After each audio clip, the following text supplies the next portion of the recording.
اب سورج پلٹا. چلیے اب آئیے ایک تھوڑا سائنس بتا دوں میں. سائنس میں پڑھا ہوں گا آپ نے, بہت بڑے بڑے کچھ سیارے ہیں. یہاں ماشاءاللہ طلبہ بھی بیٹھے ہوئے ہیں. میں 7 بڑے سیاروں کے بارے میں آج بتانا چاہتا ہوں. اسلامک پوائنٹ آف ویو سے ہر سیارہ الگ الگ آسمانوں میں ہے. ہر سیارہ الگ الگ آسمانوں میں. اور اگر اس کی تفصیلات آپ کو دیکھنی ہو تو امام غزالی رحمت اللہ تعالی علیہ کی مکاشفۃ القلوب کا مطالعہ کیجیے. باب نمبر 9 ہے اس کا, مکاشفۃ القلوب کا, امام غزالی کی کتاب, مشہور زمان. اب تو اردو میں بھی آ گئی ہے ترجمہ ہو کر. اس کا صفحہ نمبر 211. اس پہ امام غزالی نے 7 سیاروں کے بارے میں پوری تفصیلات بیان کی. کہتے ہیں کہ پہلا سیارہ زحل, انگلش میں جس کو سیٹرون کہتے ہیں, یہ 7ویں آسمان کے اندر ہے. کہاں ہے یہ؟ 7ویں آسمان میں. مشتری, جس کو جوپیٹر کہتے ہیں انگلش میں اس کا نام ہے. امام غزالی نے انگلش میں نہیں لکھا, لیکن آپ پڑھے لکھے بچے تو میں انگلش میں بھی بتا دے رہا ہوں کہ یہ عربی نام ہے. مشتری, زحل, مریخ, قمر, شمس, اور اس کے علاوہ زہرہ, عطارد, یہ سب عربی نام ہے. لیکن میں انگلش میں بتاتا چلوں تاکہ آپ کے سمجھ میں آتا جائے کون سا سیارہ کہاں ہے اسلامی پوائنٹ آف ویو سے. تو زحل 7ویں آسمان میں, جس کو سیٹرون کہتے ہیں. مشتری, جس کو جوپیٹر کہتے ہیں, یہ 6ٹھے آسمان میں. مریخ, جس کو مارس کہتے ہیں, یہ 5ویں آسمان میں. شمس, سورج, یہ 4تھے آسمان میں. ابھی موضوع میرا سورج ہے, میں یہاں تھوڑا سا رک رہا ہوں. سورج کہاں ہے؟ 4تھے آسمان میں. اب آپ سوچیں کہ جب 4تھے آسمان میں تو اس کے نیچے اور 3 آسمان, تو پھر کرنیں ہم تک آتی کیسے ہے؟ اور حدیث پاک میں اللہ کے رسول فرماتے سورج کی ابھی پیٹھ دنیا کی طرف ہے. پیٹھ ہے, رخ نہیں ہے, چہرہ نہیں ہے, پیٹھ ہے. تو انسان اس کی تپش کو برداشت نہیں کرتا. قیامت کے دن اس کا رخ پلٹ جائے گا, چہرہ دنیا کی طرف ہوگا, زمین کی طرف ہوگا. اور 4تھے آسمان سے اتر کر پہلے آسمان تک آ جائیں گا, جس کو کہا گیا نصف النہار پر آنا, یعنی درمیان میں بالکل سیدھ میں آ جائیں گا. نہ ادھر نہ ادھر, بالکل 90 کا اینگل زمین اور اس کے درمیان میں. اور اس کی تپش سے لوگ پریشان ہو جائیں گے, پسینے جاری ہوں گے. یہ سب بخاری سیاستہ کی حدیث ہے, کوئی فرضی کتابوں کی کہانیاں نہیں سنا رہا ہوں میں. یہ اہل حدیثوں نے دل میں سوچ لیا کہ بریلوی لوگ کس سے سناتے ہیں. تم بریلیوں کے ساتھ بیٹھتے کب ہو؟ بیٹھو تو تمہیں پتا چلے اپنا وزن. یہ سب سیاستہ کی حدیث ہے, بخاری مسلم کی حدیث ہے کہ اتنا پسینہ آئیں گا, اللہ کے نبی کہتے ہیں لوگ اپنے پسینے میں ڈوبیں گے, غرق ہو جائیں گے. کسی کے منہ تک پسینہ ہوگا, کسی کے گردن تک ہوگا, کوئی پورے پسینے کی پیشانی تک ڈوبا ہوا ہوگا. اس میں وہی سلامت ہوں گے جو اللہ کے نیک بندے ہوں گے. اور ان کے بارے میں نبی کہتے ہیں جو اللہ کے نیک بندے ہوں گے, پروردگار ان کو وہ قوت دیں گا کہ ان کے جسم اتنے بڑے ہوں گے کہ پسینہ ان کے ٹخنوں تک ہوگا, وہ ڈوبے ہوئے نہیں ہوں گے. تو قیامت کے وقت آئیں گا بھی 4تھے آسمان میں. اب سوال یہ ہوتا ہے کہ جب 4تھے آسمان میں سورج کی کرنیں آتی کیسے ہے؟ کسی نے اعلیٰ حضرت سے پوچھا کہ ہم کون سے آسمان کو دیکھتے ہیں؟ یہ الملفوظ میں موجود ہے. ہم کون سے آسمان کو دیکھتے ہیں؟ اعلیٰ حضرت نے فرمایا ہم 7ویں آسمان کو دیکھتے ہیں, پہلا آسمان کو نہیں دیکھتے. پوچھنے والے نے پوچھا 7ویں کو کیسے؟ فرمایا جتنے آسمان ہیں 6 آسمان, یہ سب شفاف ہے, ٹرانسپیرنٹ ہے, جیسے کانچ. 7 کانچ ایک کے بعد ایک لگا دے اور اتنے صاف کانچ ہو, ایک تصور بتا رہا ہوں, اتنے صاف کہ 7 کانچ کے پیچھے کی جو چیز ہے وہ ہم 7 کانچوں سے ہماری نگاہ گزر کر اس کو دیکھ لیتی ہے. ٹرانسپیرنٹ ہے یہ آسمان. اور اس پر ایک فضیلت کی بات یاد آ رہی ہے تو میں عرض کرتا چلوں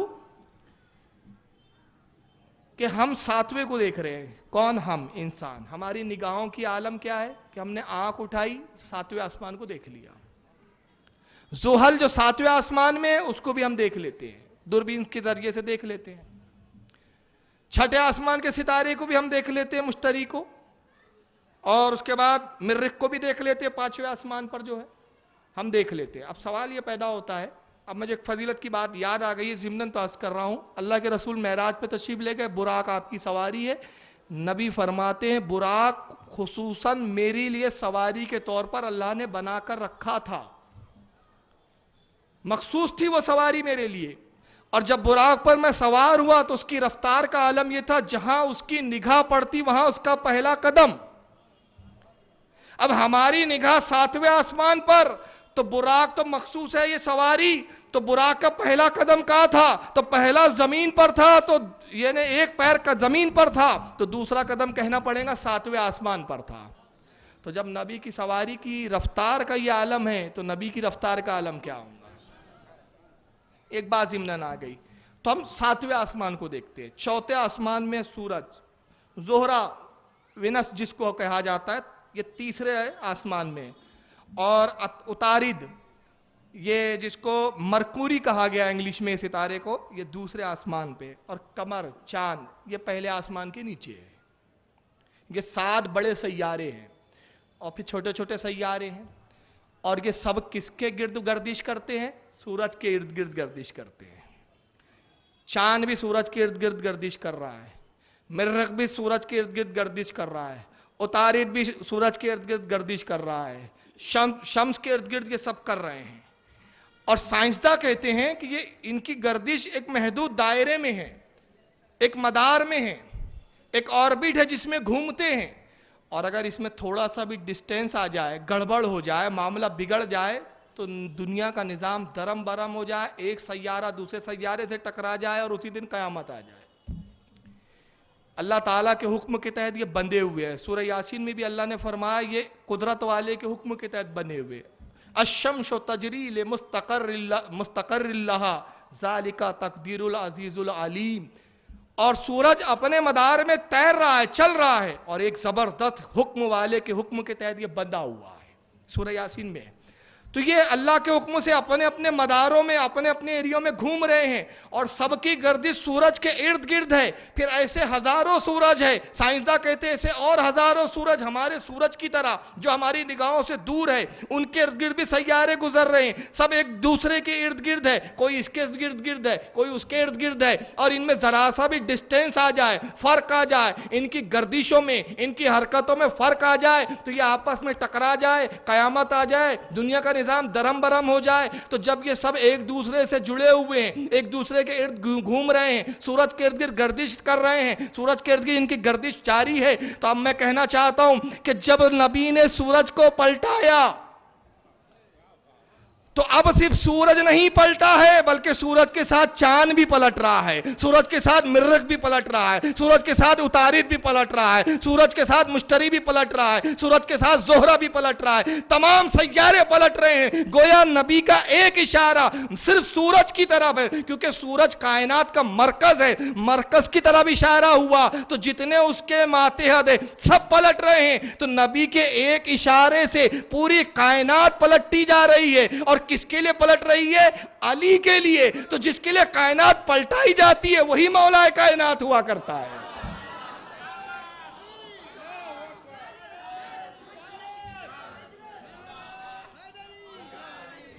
کس کے لیے پلٹائی گئی ہے یہ کائنات؟ علی کے لیے۔ تو جس کے لیے کائنات پلٹائی جائے وہی تو مولا کائنات ہوتا ہے۔ کیا اب بھی مولا کائنات سمجھ میں نہیں آیا؟ اور ایک بات عرض کروں آپ کو، نبی نے انگلی کا اشارہ کیا ہے، حدیث میں کیا آیا ہے؟ ہاتھ کا اشارہ نہیں کیا، انگلی کا۔ تو جب نبی کے انگلی میں یہ طاقت کے کائنات پلٹے، تو قیامت میں جب اختیار کل کا اظہار کریں گا رسول تو کیا عالم ہوگا؟ ابھی تو اشارہ انگلی کا ہوا ہے، کل اختیار کا یہ نہیں ہے، اختیار ظاہر نہیں کیا ہے نبی نے۔ تو جب انگلی کا عالم یہ ہے تو نبی کے دست مبارک کا عالم کیا ہوگا؟ انگلی میں جتنی طاقت ہوتی ہے اس سے زیادہ ہاتھ میں ہوتی ہے، مٹھی میں ہوتی ہے نا۔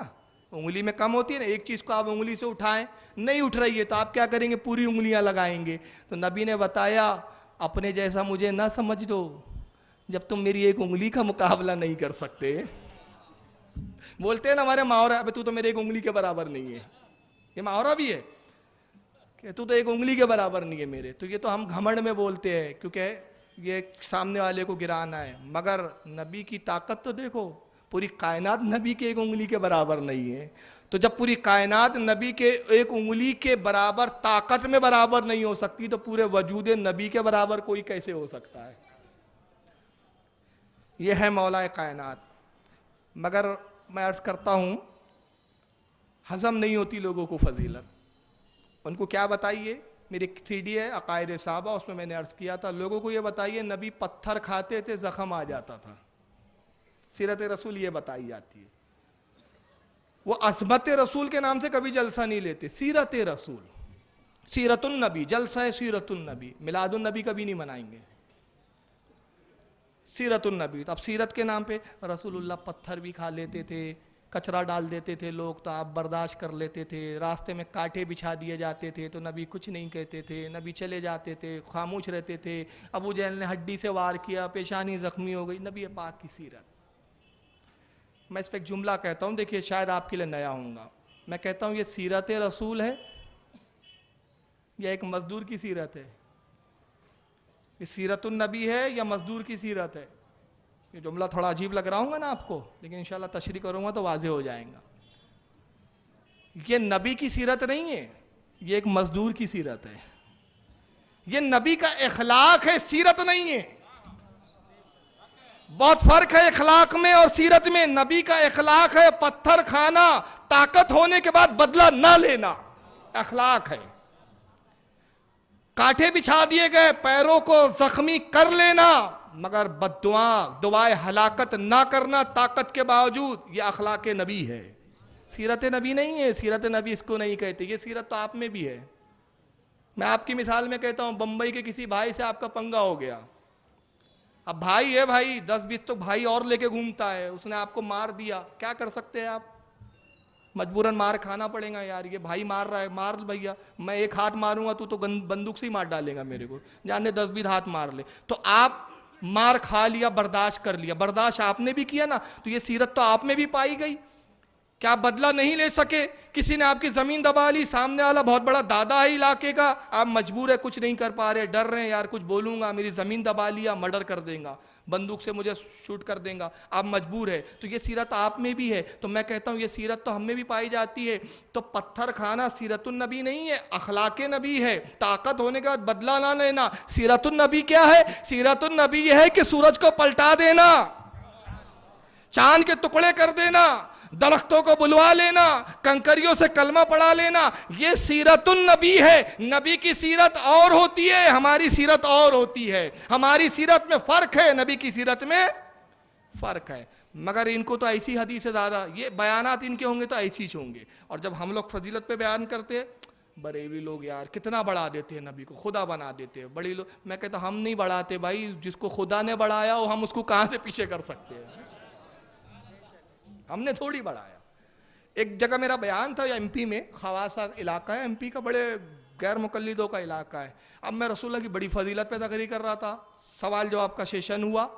ہاں اچھی یاد آئی، اعلان کر دوں کہ ہمارے انتظامیہ نے مجھ سے حکم دیا تھا کہ تقریر کے بعد سلام میں جو نیاز ہوتی ہے وہ بٹ نہیں پاتی ہے پوری طرح، تو میں نے یہ مطلب ایک رائے دی ہے کہ جیسی میرا بیان ختم ہو جائے گا تو نیاز تقسیم شروع ہو جائیں گے، ہم سلام کے لیے نہیں کھڑے ہوں گے، اس بیچ میں آپ کو سوال پوچھنا چاہے تو پوچھ سکتے ہیں۔ تو جب تک نیاز تقسیم ہو 10 منٹ 5 منٹ میں تو ہم 1-2 سوال کے جوابات دے دیں گے، وہ بھی علم میں اضافے کا سبب ہوں گے۔ تو اگر آپ کچھ پوچھنا چاہتے ہیں تو کاغذ پر چٹھی پر سوال لکھ کر مجھے بھیج دیں، جتنی دیر میں سوال کا جواب دوں اتنی دیر میں نیاز تقسیم ہو جایا کریں گی۔ تو انشاءاللہ آج سے یہ ہم معمول بنا رہے ہیں۔ تو بہرحال میں عرض کر رہا تھا کہ خواصہ میں تقریر کر رہا ہوں، سوال جواب کا سیشن ہوا، ایک غیر مقلد صاحب کی چٹھی آئی، کہا کہ جو کچھ بیان ہوا اس میں آپ نے نبی کو خدا کے برابر کر دیا، اتنی بڑی بڑی تعریفیں کی کہ آپ تو گویا نبی کو خدا کے برابر کر رہے تھے۔ میں نے جواب میں ایک جملہ کہا، اللہ کرے وہ جملہ آپ سمجھ جائیں، سارے اعتراضوں کا جواب وہ ایک جملے میں ہے، سارے اعتراضوں کا جواب صرف اس ایک جملے میں۔ میں نے کہا تم کہتے ہو، یہ چٹھی آئی اور اس میں کہا گیا کہ میں نے نبی کو، یا اہل سنت والجماعت نبی کو خدا کے برابر کرتے ہیں، خدا کے برابر کرتے ہیں، خدا کے برابر۔ پہلے حد خدا تو بتاؤ، نہیں سمجھے آپ لوگ؟ ارے حد خدا تو بتاؤ، جب حد خدا متعین ہوں گی تو کہا جائے گا نبی کو برابر کیا، جب خدا کی کوئی حد ہی متعین نہیں تو نبی کو برابر کہاں سے کیا جا سکتا؟ پہلے حد خدا تو بتاؤ۔ تو یہ بیوقوف بنانا بند کرو۔ شاہ عبدالحق محدث دہلوی رحمت اللہ تعالی علیہ پورے بر صغیر ہند و پاک جب یہ غیر منقسم تھا، اس کے سب سے پہلے محدث جنہوں نے علم حدیث کو رائج کیا یہاں، چاہے دیوبندی ہو، چاہے غیر مقلدین ہو، چاہے علماء بریلی ہو، سب کا سلسلہ حدیث شاہ عبدالحق محدث دہلوی پہ جا کے ختم ہوتا ہے. سب کے پیشوار سب کے مشائخ میں ہیں. وہ اپنی کتاب مدارج النبوت میں فرماتے، بس ایک اصول و ضابطہ دے دیا، کہا کہ نبی کو خدا نہ کہو، باقی جو چاہو سب جائز ہے. نبی کی تعریف میں صرف خدا نہ کہو کہ نبی خدا ہے، باقی جو کہو سب درست ہے. تو ہم نبی کو بڑھاتے نہیں، مگر اب فضیلت ہضم نہیں ہوتی. تو اس تعلق سے علامہ ابن تیمیہ غیر مقلدوں کے عالم، انہوں نے کہا یہ حدیث موضوع ہے. موضوع یعنی من گھڑت، جس کو گڑا گیا. کون سی؟ سورج کو پلٹانے والی. ابن کثیر ان کے شاگرد ہیں، انہوں نے کتاب لکھی دلائل النبوت. اس میں بھی انہوں نے ایک باب قائم کیا اور کہا کہ یہ حدیث موضوع اور من گھڑت ہے. تو اب سارے غیر مقلدین جو ہے ابن تیمیہ کی بات پر ایسا ایمان لاتے ہیں کہ وقت کے بڑے بڑے عالموں کا آپ بتا دو حکم وہ نہیں مانیں گے، مگر ابن تیمیہ کا حکم بتا دو تو بالکل ایمان لے آئیں گے. تو میں عرض کر دوں کہ حدیث موضوع نہیں ہے، یہ حدیث بالکل صحیح ہے اور حسن ہے. اس تعلق سے متعدد علماء نے اس کی تصحیح کی، متعدد علماء نے اس پر کتابیں لکھی. میں چند چیزیں بتا رہا ہوں کیونکہ یہ میرا موضوع ابھی وہ نہیں ہے، ورنہ اس پہ بہت لمبا ہو جائے گا. صرف نام میں بتا دوں، امام قاضی ایاز، جن کے بارے میں خود ابن تیمیہ کہتے ہیں کہ ان کی پیروی اور اتباع میں بہتری ہے ہمارے لیے، یہ وقت کے بہت بڑے امام ہیں. امام قاضی ایاز نے الشفا میں اس حدیث کو لکھا اور فرمایا یہ حدیث صحیح ہے. اس کو حدیث کو فرمایا صحیح ہے. حضرت شیخ الاسلام حضرت ابو زرعات انہوں نے اس کو حدیث کو حسن قرار دیا اور وہ ایک رسالہ لکھا، اور جنہوں نے اس حدیث کو موضوع اور من گھڑت کا ان کا رد کیا. اس کے اندر فرمایا کہ وہ علم حدیث سے کورے ہیں وہ لوگ. امام طحاوی رحمت اللہ تعالی علیہ جو بہت بڑے حدیث کے اور فقہ کے امام مانے جاتے ہیں، حنفی ہے اور فقہ حنفی پہ بہت کام کیا امام طحاوی نے، جن کے بارے میں خود ابن تیمیہ نے بڑی بڑی تعریف کی کہ اپنے وقت کے بہت بڑے محدث، بہت بڑے عالم، فاضل اور ثقہ ہے، سچے ہیں. وہ امام طحاوی نے مشکل الآثار کے اندر فرمایا کہ یہ حدیث صحیح ہے، اور فرماتے کہ ابن تیمیہ نے جو اس کو ضعیف موضوع کہہ دیا انہوں نے بہت بڑی خطا کی. ان کے جملے نہیں ہیں، ان کے یہ ہے، کہتے ہیں کہ جس کو علم حدیث کا تھوڑا سا بھی حصہ ملا ہو، جس کو علم حدیث کا تھوڑا سا بھی حصہ میسر آیا ہو، اس کو اس حدیث کے یاد کرنے میں پیچھے نہیں رہنا چاہیے. اس کو چاہیے کہ اس حدیث کو حفظ کرے، یاد کرے. حضرت امام شہاب الدین خفاجی نے نسیم الریاض میں اس کی تصحیح کی. اس حدیث کی تصحیح کرنا کہتے ہیں اس کی سند پر بحث کی، سند پہ بحث کر کے ایک راوی پر جرح اور تعدیل کی، جرح کو بھی اس کے تعدیل سے بھی بدلا، اور اس کے بعد پھر اس پہ حکم صادر کیا کہ اس کے سارے راوی سچے ہیں، ثقہ ہے، اور یہ حدیث بالکل صحیح ہے. حضرت امام ابن حجر شافعی المکی نے الصواعق المحرکہ کے اندر اس حدیث کو صحیح فرمایا، اور حضرت امام جلال الدین سیوطی رحمت اللہ تعالی علیہ نے اس تعلق سے ایک پورا رسالہ کتابی لکھ ڈالی اس حدیث کے تعلق سے. ان کی کتاب کا نام ہے کشف اللبس فی حدیث رد الشمس، یہ کتاب ہے. صواعق المحرکہ میں حضرت امام ابن حجر مکی الہیثمی ایک بڑا عجیب واقعہ لکھتے ہیں. وہ واقعہ سن لیجئے. کہتے ہیں حضرت امام ابو منصور المظفر، یہ وقت کے ایک بہت بڑے امام گزرے ہیں، حوالہ بھی سن لے، الصواعق المحرکہ صفحہ نمبر 126، اور اس کو تفسیر روح البیان میں اس واقعے کو جو میں ابھی بیان کرنے والا ہوں، حضرت امام اسماعیل حقی نے تفسیر روح البیان کے اندر صفحہ نمبر 152 پر بھی لکھا ہے، جلد نمبر 1 پر. یہ دونوں امام نقل کرتے ہیں صحیح سند کے ساتھ کہ حضرت امام ابو منصور المظفر کوفہ کے اندر بیان کر رہے تھے. بہت بڑے وقت کے امام تھے، حدیث ان کے شاگرد لکھتے تھے، یہ حدیث بیان کرتے. حدیث بیان کرتے کرتے وہ اسی حدیث پر پہنچے، سورج غروب ہونے والی، کہ رسول اللہ نے علی کی نماز کی ادا کے لیے سورج کو انگلی کے اشارے سے نکالا. فرماتے وہ عصر کا وقت تھا. علماء کہتے ہیں کہ یہ جب حدیث انہوں نے بیان کرنا شروع کیا تو عصر کا وقت ختم ہونے کے قریب تھا اور سورج غروب ہو رہا تھا. ایک عجیب اتفاق تھا کہ وہ اس حدیث پر اس کی گفتگو کر رہے تھے، اس پر نکات بیان کر رہے تھے، اور سورج غروب ہو رہا تھا، عصر کا وقت ختم ہو رہا تھا. اور حضرت امام ابو منصور المظفر نے بھی نماز عصر نہیں پڑھی تھی. لوگوں نے اشارہ کیا کہ حضرت بیان ختم کیجئے، سورج غروب ہونے والا ہے، نماز قضا ہونے کا وقت آ گیا ہے. تو کہتے ہیں حضرت امام ابن حجر المکی الحیتمی رحمت اللہ علیہ کہ یہ جلال میں ممبر پہ کھڑے ہو گئے اور سورج کی طرف دیکھ کے کہا، اے سورج تجھے اس خدا کا واسطہ، اس رسول کا وسیلہ کہ جس رسول نے علی کے لیے سورج پلٹایا ہے، دیکھتا نہیں میں اسی علی کی فضیلت میں وہی حدیث بیان کر رہا ہوں، اگر یہ حدیث صحیح ہے تو پلٹ کر آ جاؤ۔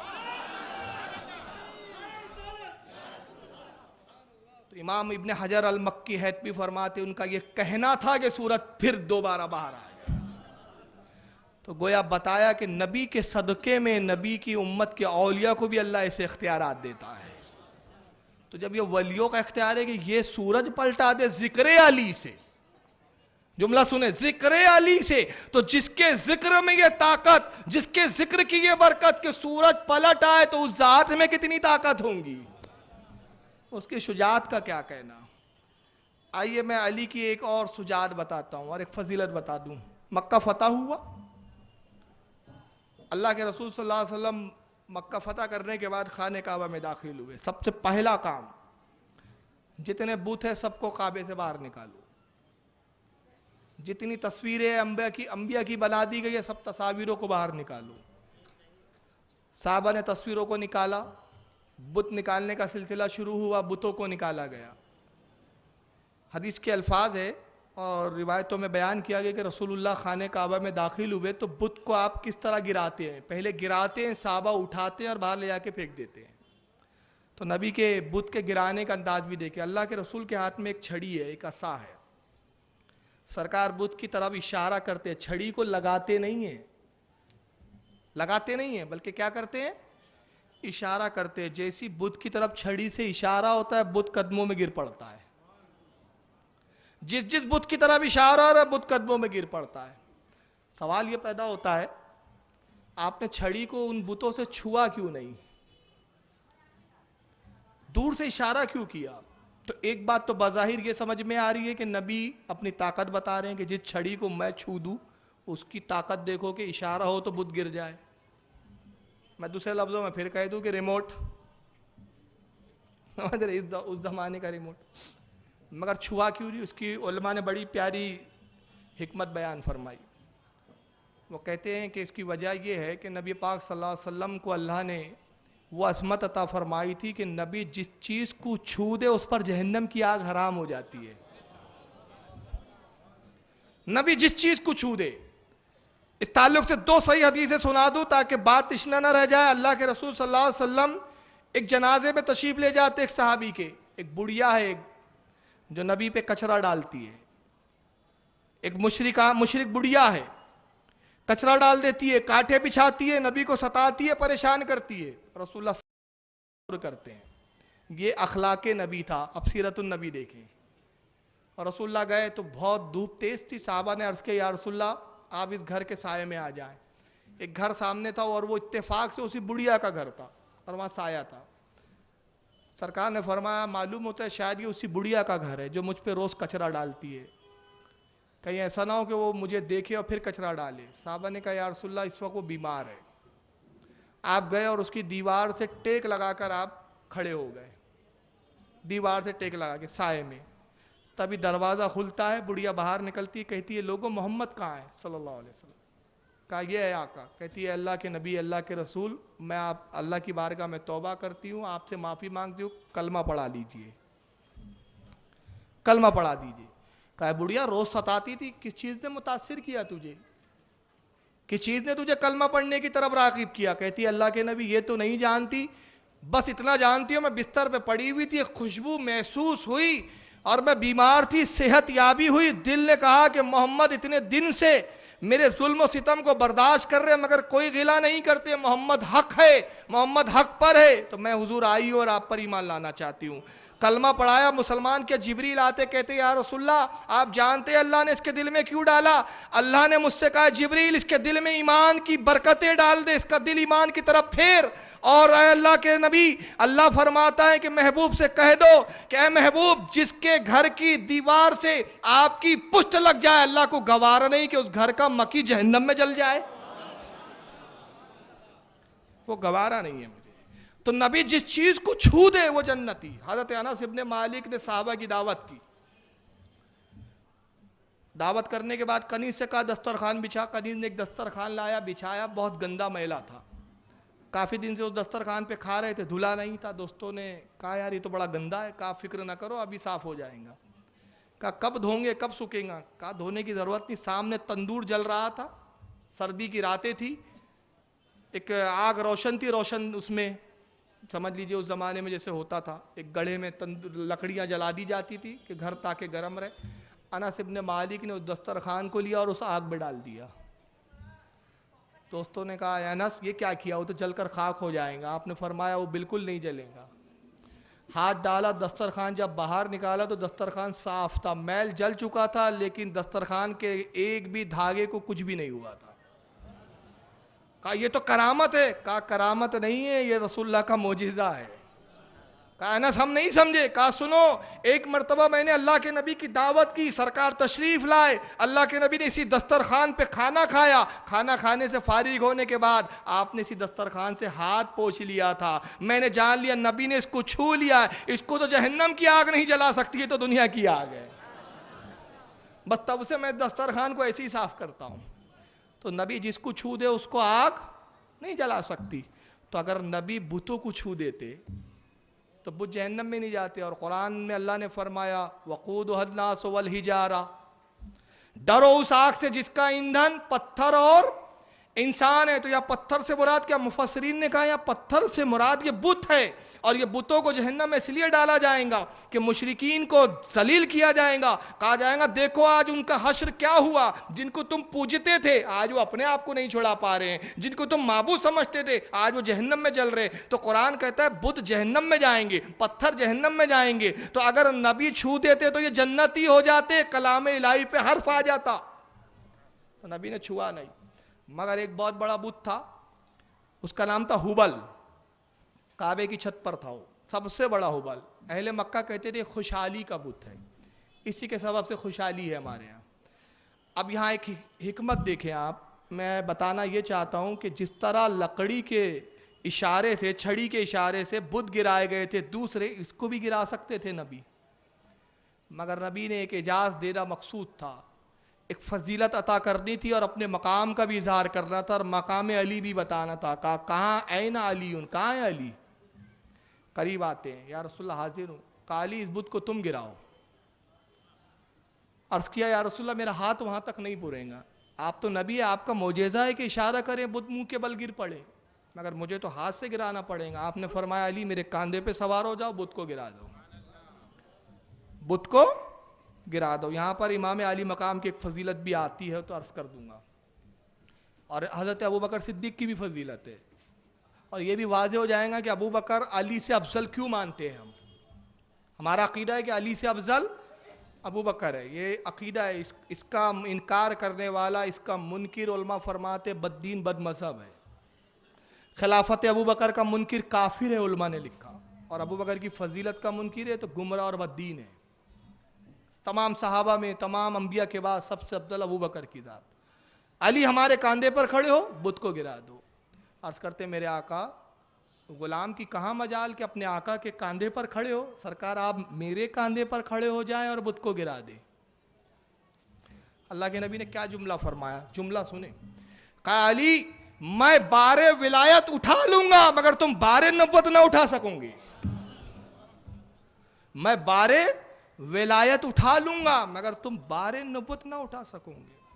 یہ کس سے کہا؟ علی سے. مگر ایک مقام بتاتا ہوں میں کہ ابوبکر کی فضیلت پر آپ رش کریں گے کہ اللہ کے رسول نے اپنے کن کن صحابہ کو کیسے کیسے نوازا ہے. ہجرت کا موقع ہے, سرکار کے ساتھ ابوبکر جا رہے ہیں, پیر زخمی ہو گئے رسول اللہ کے, نالین پھٹ گئی آپ کی, نالین کو آپ نے اتار دیا, ننگے پیر چل رہے ہیں, پیر میں پتھر پہاڑوں کے چبھ رہے ہیں, خون جاری ہوتا ہے. ابوبکر صدیق کا بھی وہی حال ہے, آپ کی بھی نالین پھٹ چکی ہے, آپ بھی ننگے پیر چل رہے ہیں. مگر رسول اللہ کے تلوے مبارک میں جب خون کو جاری ہوتے ہوئے دیکھا تڑپ گئے. عرض کہ یا رسول اللہ مجھ سے برداشت نہ ہوں گا, میں یہ ضبط نہیں کر سکتا کہ میرے آقا کے پیر زخمی ہو اور میں اس کو دیکھتا رہوں. اللہ کے نبی آپ میرے کاندھے پہ سوار ہو جائیے. اللہ کے نبی ابو بکر کے کاندھے پر سوار ہو گئے اور پورے اس پہاڑوں کی وادی سے ابو بکر رسول اللہ کو اس عالم میں لے کے چلتے ہیں کہ نبی کاندھے ابو بکر پر سوار ہے اور ابو بکر ننگے پاؤں چلے جا رہے ہیں. یہاں کہا گیا علی تو بار نبوت نہ اٹھا سکیں گا، مگر ابو بکر نے اٹھا لیا. گویا بتایا ابو بکر فضیلت میں علی سے افضل ہے. یہ بار نبوت اٹھا سکتا ہے لیکن علی نہیں. اسی کو محدث اعظم ہند نے فرمایا، فرماتے ہیں مرتبہ صدیق کیا پوچھتے ہو سید. سید ان کا تخلص ہے محدث اعظم ہند کا علیہ رحمہ. کہتے ہیں مرتبہ صدیق کیا پوچھتے ہو سید، ہر چیز کے جامع ہیں نبوت کے سوا. ہر چیز ہے ان کے پاس، صرف کیا نہیں ہے؟ نبوت نہیں ہے. کہا علی تم بار نبوت نہیں اٹھا سکو گے، میرے کاندھے پہ کھڑے ہو جاؤ. جب حکم دیا تو الحکم فوق الادب، حکم ادب پر فوقیت رکھتا ہے. حضرت علی کاندھے پہ کھڑے ہوئے، اور جب کاندھے پہ کھڑے ہوئے تو رسول اللہ مسکرائے. کہا علی کیا دیکھ رہے ہو؟ کھڑے کہاں ہیں؟ کاندھے رسول پہ. سرکار کی ہائٹ کتنی ہوں گی؟ 5 ساڑھے 5 فٹ، پونے 6 فٹ. مگر علی کیا کہتے یا رسول اللہ کیا دیکھ رہے ہو؟ علی اللہ کے نبی اپنے سر اقدس کو عرش اعظم سے لگا ہوا دیکھ رہا ہوں. اور کیا دکھ رہا ہے علی؟ حضور 18,000 عالم آنکھوں کے سامنے روشن ہے. یہ نبی کی بلندی تھی. اللہ کے نبی نے اپنے کاندھے پہ سوار کر کے یہ مقام بھی دکھایا. علی نے بت کو گرایا اور فوراً بس یہ بت کا گرنا، اور ادھر علی نے اپنے آپ کو کاندھے رسول سے بھی گرا دیا. اترے نہیں، گرا دیا. صحابہ دوڑے علی کو سہارا دینے کی. کیا کیا علی؟ اترتے آرام سے، نرمی کے ساتھ اترتے، اپنے آپ کو گرا دیا. شاید زخم لگے ہو، سر پہ چوٹ آئی ہو، کچھ معاملہ ہڈی پھڈی کا معاملہ، فریکچر کا معاملہ نہ ہو. اتنے تیزی سے گرایا، اتنی سبقت کے ساتھ گرایا. لوگ صحابہ دوڑے. آپ مسکراتے ہوئے اٹھتے، اشارہ کرتے کہ نہیں میں ٹھیک ہوں. عرض کرتے یا رسول اللہ بڑی عجیب بات ہے، اللہ کے نبی میں گرا، میں نے اپنے آپ کو گرایا، لیکن اللہ کے نبی معاملہ یہ ہے کہ مجھے چوٹ نہیں آئی. سرکار نے پوچھا علی تم نے اپنے آپ کو گرایا کیوں؟ جلد بازی کیوں کی؟ انتظار کیوں نہیں کیا؟ میں نیچے بیٹھ جاتا، تم اتر جاتے. عرض کہ یا رسول اللہ آپ کا حکم تھا، الحکم فوق الادب، حکم ادب پر فوقیت رکھتا ہے. آپ کے حکم کی فرما برداری نہ کرنا اپنے ایمان کو گوانا ہے. حکم کے تحت آپ کے کاندھے اقدس پر کھڑا تو ہو گیا، مگر اتنی دیر کے لیے جتنی دیر آپ کے حکم کی تعمیل کرنا تھا. حکم کی تعمیل ہو گئی. اب ایک لمحہ بھی حکم کی تعمیل کے بعد آپ کے کاندھے پہ کھڑے ہونا ابو طالب کے بیٹے نے گستاخی سمجھا، اس لیے اپنے آپ کو گرا دیا. کام ہو گیا. اب یہ تو مزید کام کے بعد کھڑا ہونا ہے. جتنی دیر کام کر رہا ہوں تو نبی کی فرما برداری ہو رہی ہے، نبی کے حکم کی تکمیل ہو رہی ہے. اب حکم کی تکمیل ہو گئی تو اس کے بعد ایک لمحے بھی ٹھہر جانا یہ آپ کی بے ادبی میں سمجھتا ہوں. اللہ کے نبی نے فرمایا علی اللہ نے تمہاری اس ادب کو قبول کیا، مگر جانتے ہو تمہیں چوٹ کیوں نہیں لگی؟ تم نے بلندی سے گرایا کیوں نہیں؟ اے اللہ کے اے علی سنو، تمہیں بلند کرنے والا رسول، اور جب تم گر رہے تھے تو سنبھالنے والے جبریل. جبریل نے اپنے پروں پر تم کو لیا تھا. تو جس کو رسول بلند کرے اور جبریل سہارا دے تو اس کی عظمتوں کا کیا کہنا. آئیے میں اب یہاں پہ کچھ اور فضیلتیں بتاتا ہوں. کل انشاءاللہ خاتون جنت پر بولنا چاہتا ہوں، اور خاتون جنت کے تعلق سے بھی وہ باتیں آپ سنیں گے انشاءاللہ جو بہت کم سننے کو ملتی ہے، اس لیے آج اس کو اختتام کریں گے. حضرت علی کے بارے میں نے کل یا پرسوں عرض کیا تھا کہ آپ کی فضیلت کو دیکھ کر بہت سے لوگ گمراہ بھی ہوئے. اس میں ایک فرقہ نصیری ہوا، توہین کرنے والوں میں خارجی ہوا. امیر معاویہ سے رضی اللہ تعالیٰ عنہ خلافت کے معاملات کو لے کے کچھ نزاع ہوا. یہ علماء سے شاید سنا ہوں گا آپ نے. شام میں امیر معاویہ خلافت کے دعوے دار تھے، اور ادھر مدینہ اور مکہ اور کوفہ کے مسلمانوں نے حضرت علی کے ہاتھ پر بیعت کر لی تھی. حضرت امیر معاویہ کا مطالبہ یہ تھا، وہ سیاسی نوعیت کی باتیں ہیں اور اس کو میں چھیڑنا بھی زیادہ نہیں چاہتا، پھر چھیڑو تو پھر پورا ہی بولنا ضروری ہے ورنہ بھی بدگمانیاں ہوتی ہے. اور یہی وجہ ہے کہ میں نے اکثر مقررین کو دیکھا ہے کہ امیر معاویہ کے تعلق سے اس انداز میں گفتگو کرتے ہیں، ایسا لگتا ہے کہ معاذ اللہ امیر معاویہ کو صحابی بھی نہیں شاید وہ سمجھتے، جبکہ امیر معاویہ صحابی ہے. اور اعلیٰ حضرت نے اس کی بڑی پیاری مثال دی. بس اس مثال کو ذہن میں رکھ لے تو جہاں بھی امیر معاویہ کا معاملہ ہے اسی مثال کو آپ اپنی آنکھوں کے سامنے رکھیں گے تو انشاءاللہ کبھی گمراہیت کی طرف نہیں جائیں گے. اللہ کے رسول کی حدیث ہے کہ جس نے علی سے لڑا اس نے مجھ سے لڑا, جس نے علی کو تکلیف دی اس نے مجھے تکلیف دی. تو کہتے ہیں کہ امیر معاویہ اور علی کے درمیان جنگیں ہوئی تو اس اعتبار سے وہ صحابیت کے درجے سے خارج ہے. اور ایک فرقہ تو ایسا گمراہ ہوا کہ امیر معاویہ پہ تبرہ شروع کر دیا, گالیاں بکنی شروع کی, مسلمان بھی ماننے کے لیے تیار نہیں. اور سنیوں میں ایک طبقہ ایسا پیدا ہونے لگا کہ جو امیر معاویہ سے کچھ بدظن نظر آتا ہے, لان تان کرتا ہے امیر معاویہ کو. لیکن علماء اہل سنت کا جس بات پہ اتفاق و اجماع ہے وہ یہ ہے کہ امیر معاویہ صحابی رسول ہے, اور اللہ کے نبی کی حدیث ہے کہ میرا کوئی صحابی ایک مٹھی اگر جو خیرات کرے اللہ کی راہ میں, اور میری امت میں سے کوئی غیر صحابی احد پہاڑ کے برابر سونا خیرات کر دے تو میرے صحابی سے برابر عمل میں نہیں ہو سکتا. یہ مقام ہے صحابی کا. غوث اعظم فرماتے ہیں کہ صحابی کا مقام وہ ہے سرکار غوث پاک, کوئی معمولی شخصیت نہیں. کہ ایک کافر رسول اللہ کی بارگاہ میں آیا, ایمان لایا, کفر کی حالت میں تھا, مومن ہوا, گھوڑے پہ بیٹھا, ایمان کی حالت میں دیدار رسول کے بعد صحابی ہو گیا, اب جا رہا ہے, اس کے گھوڑوں کے ٹاپوں سے جو دھول اڑ رہی ہے عبد القادر جیلانی اس کا بھی برابری نہیں کر سکتا.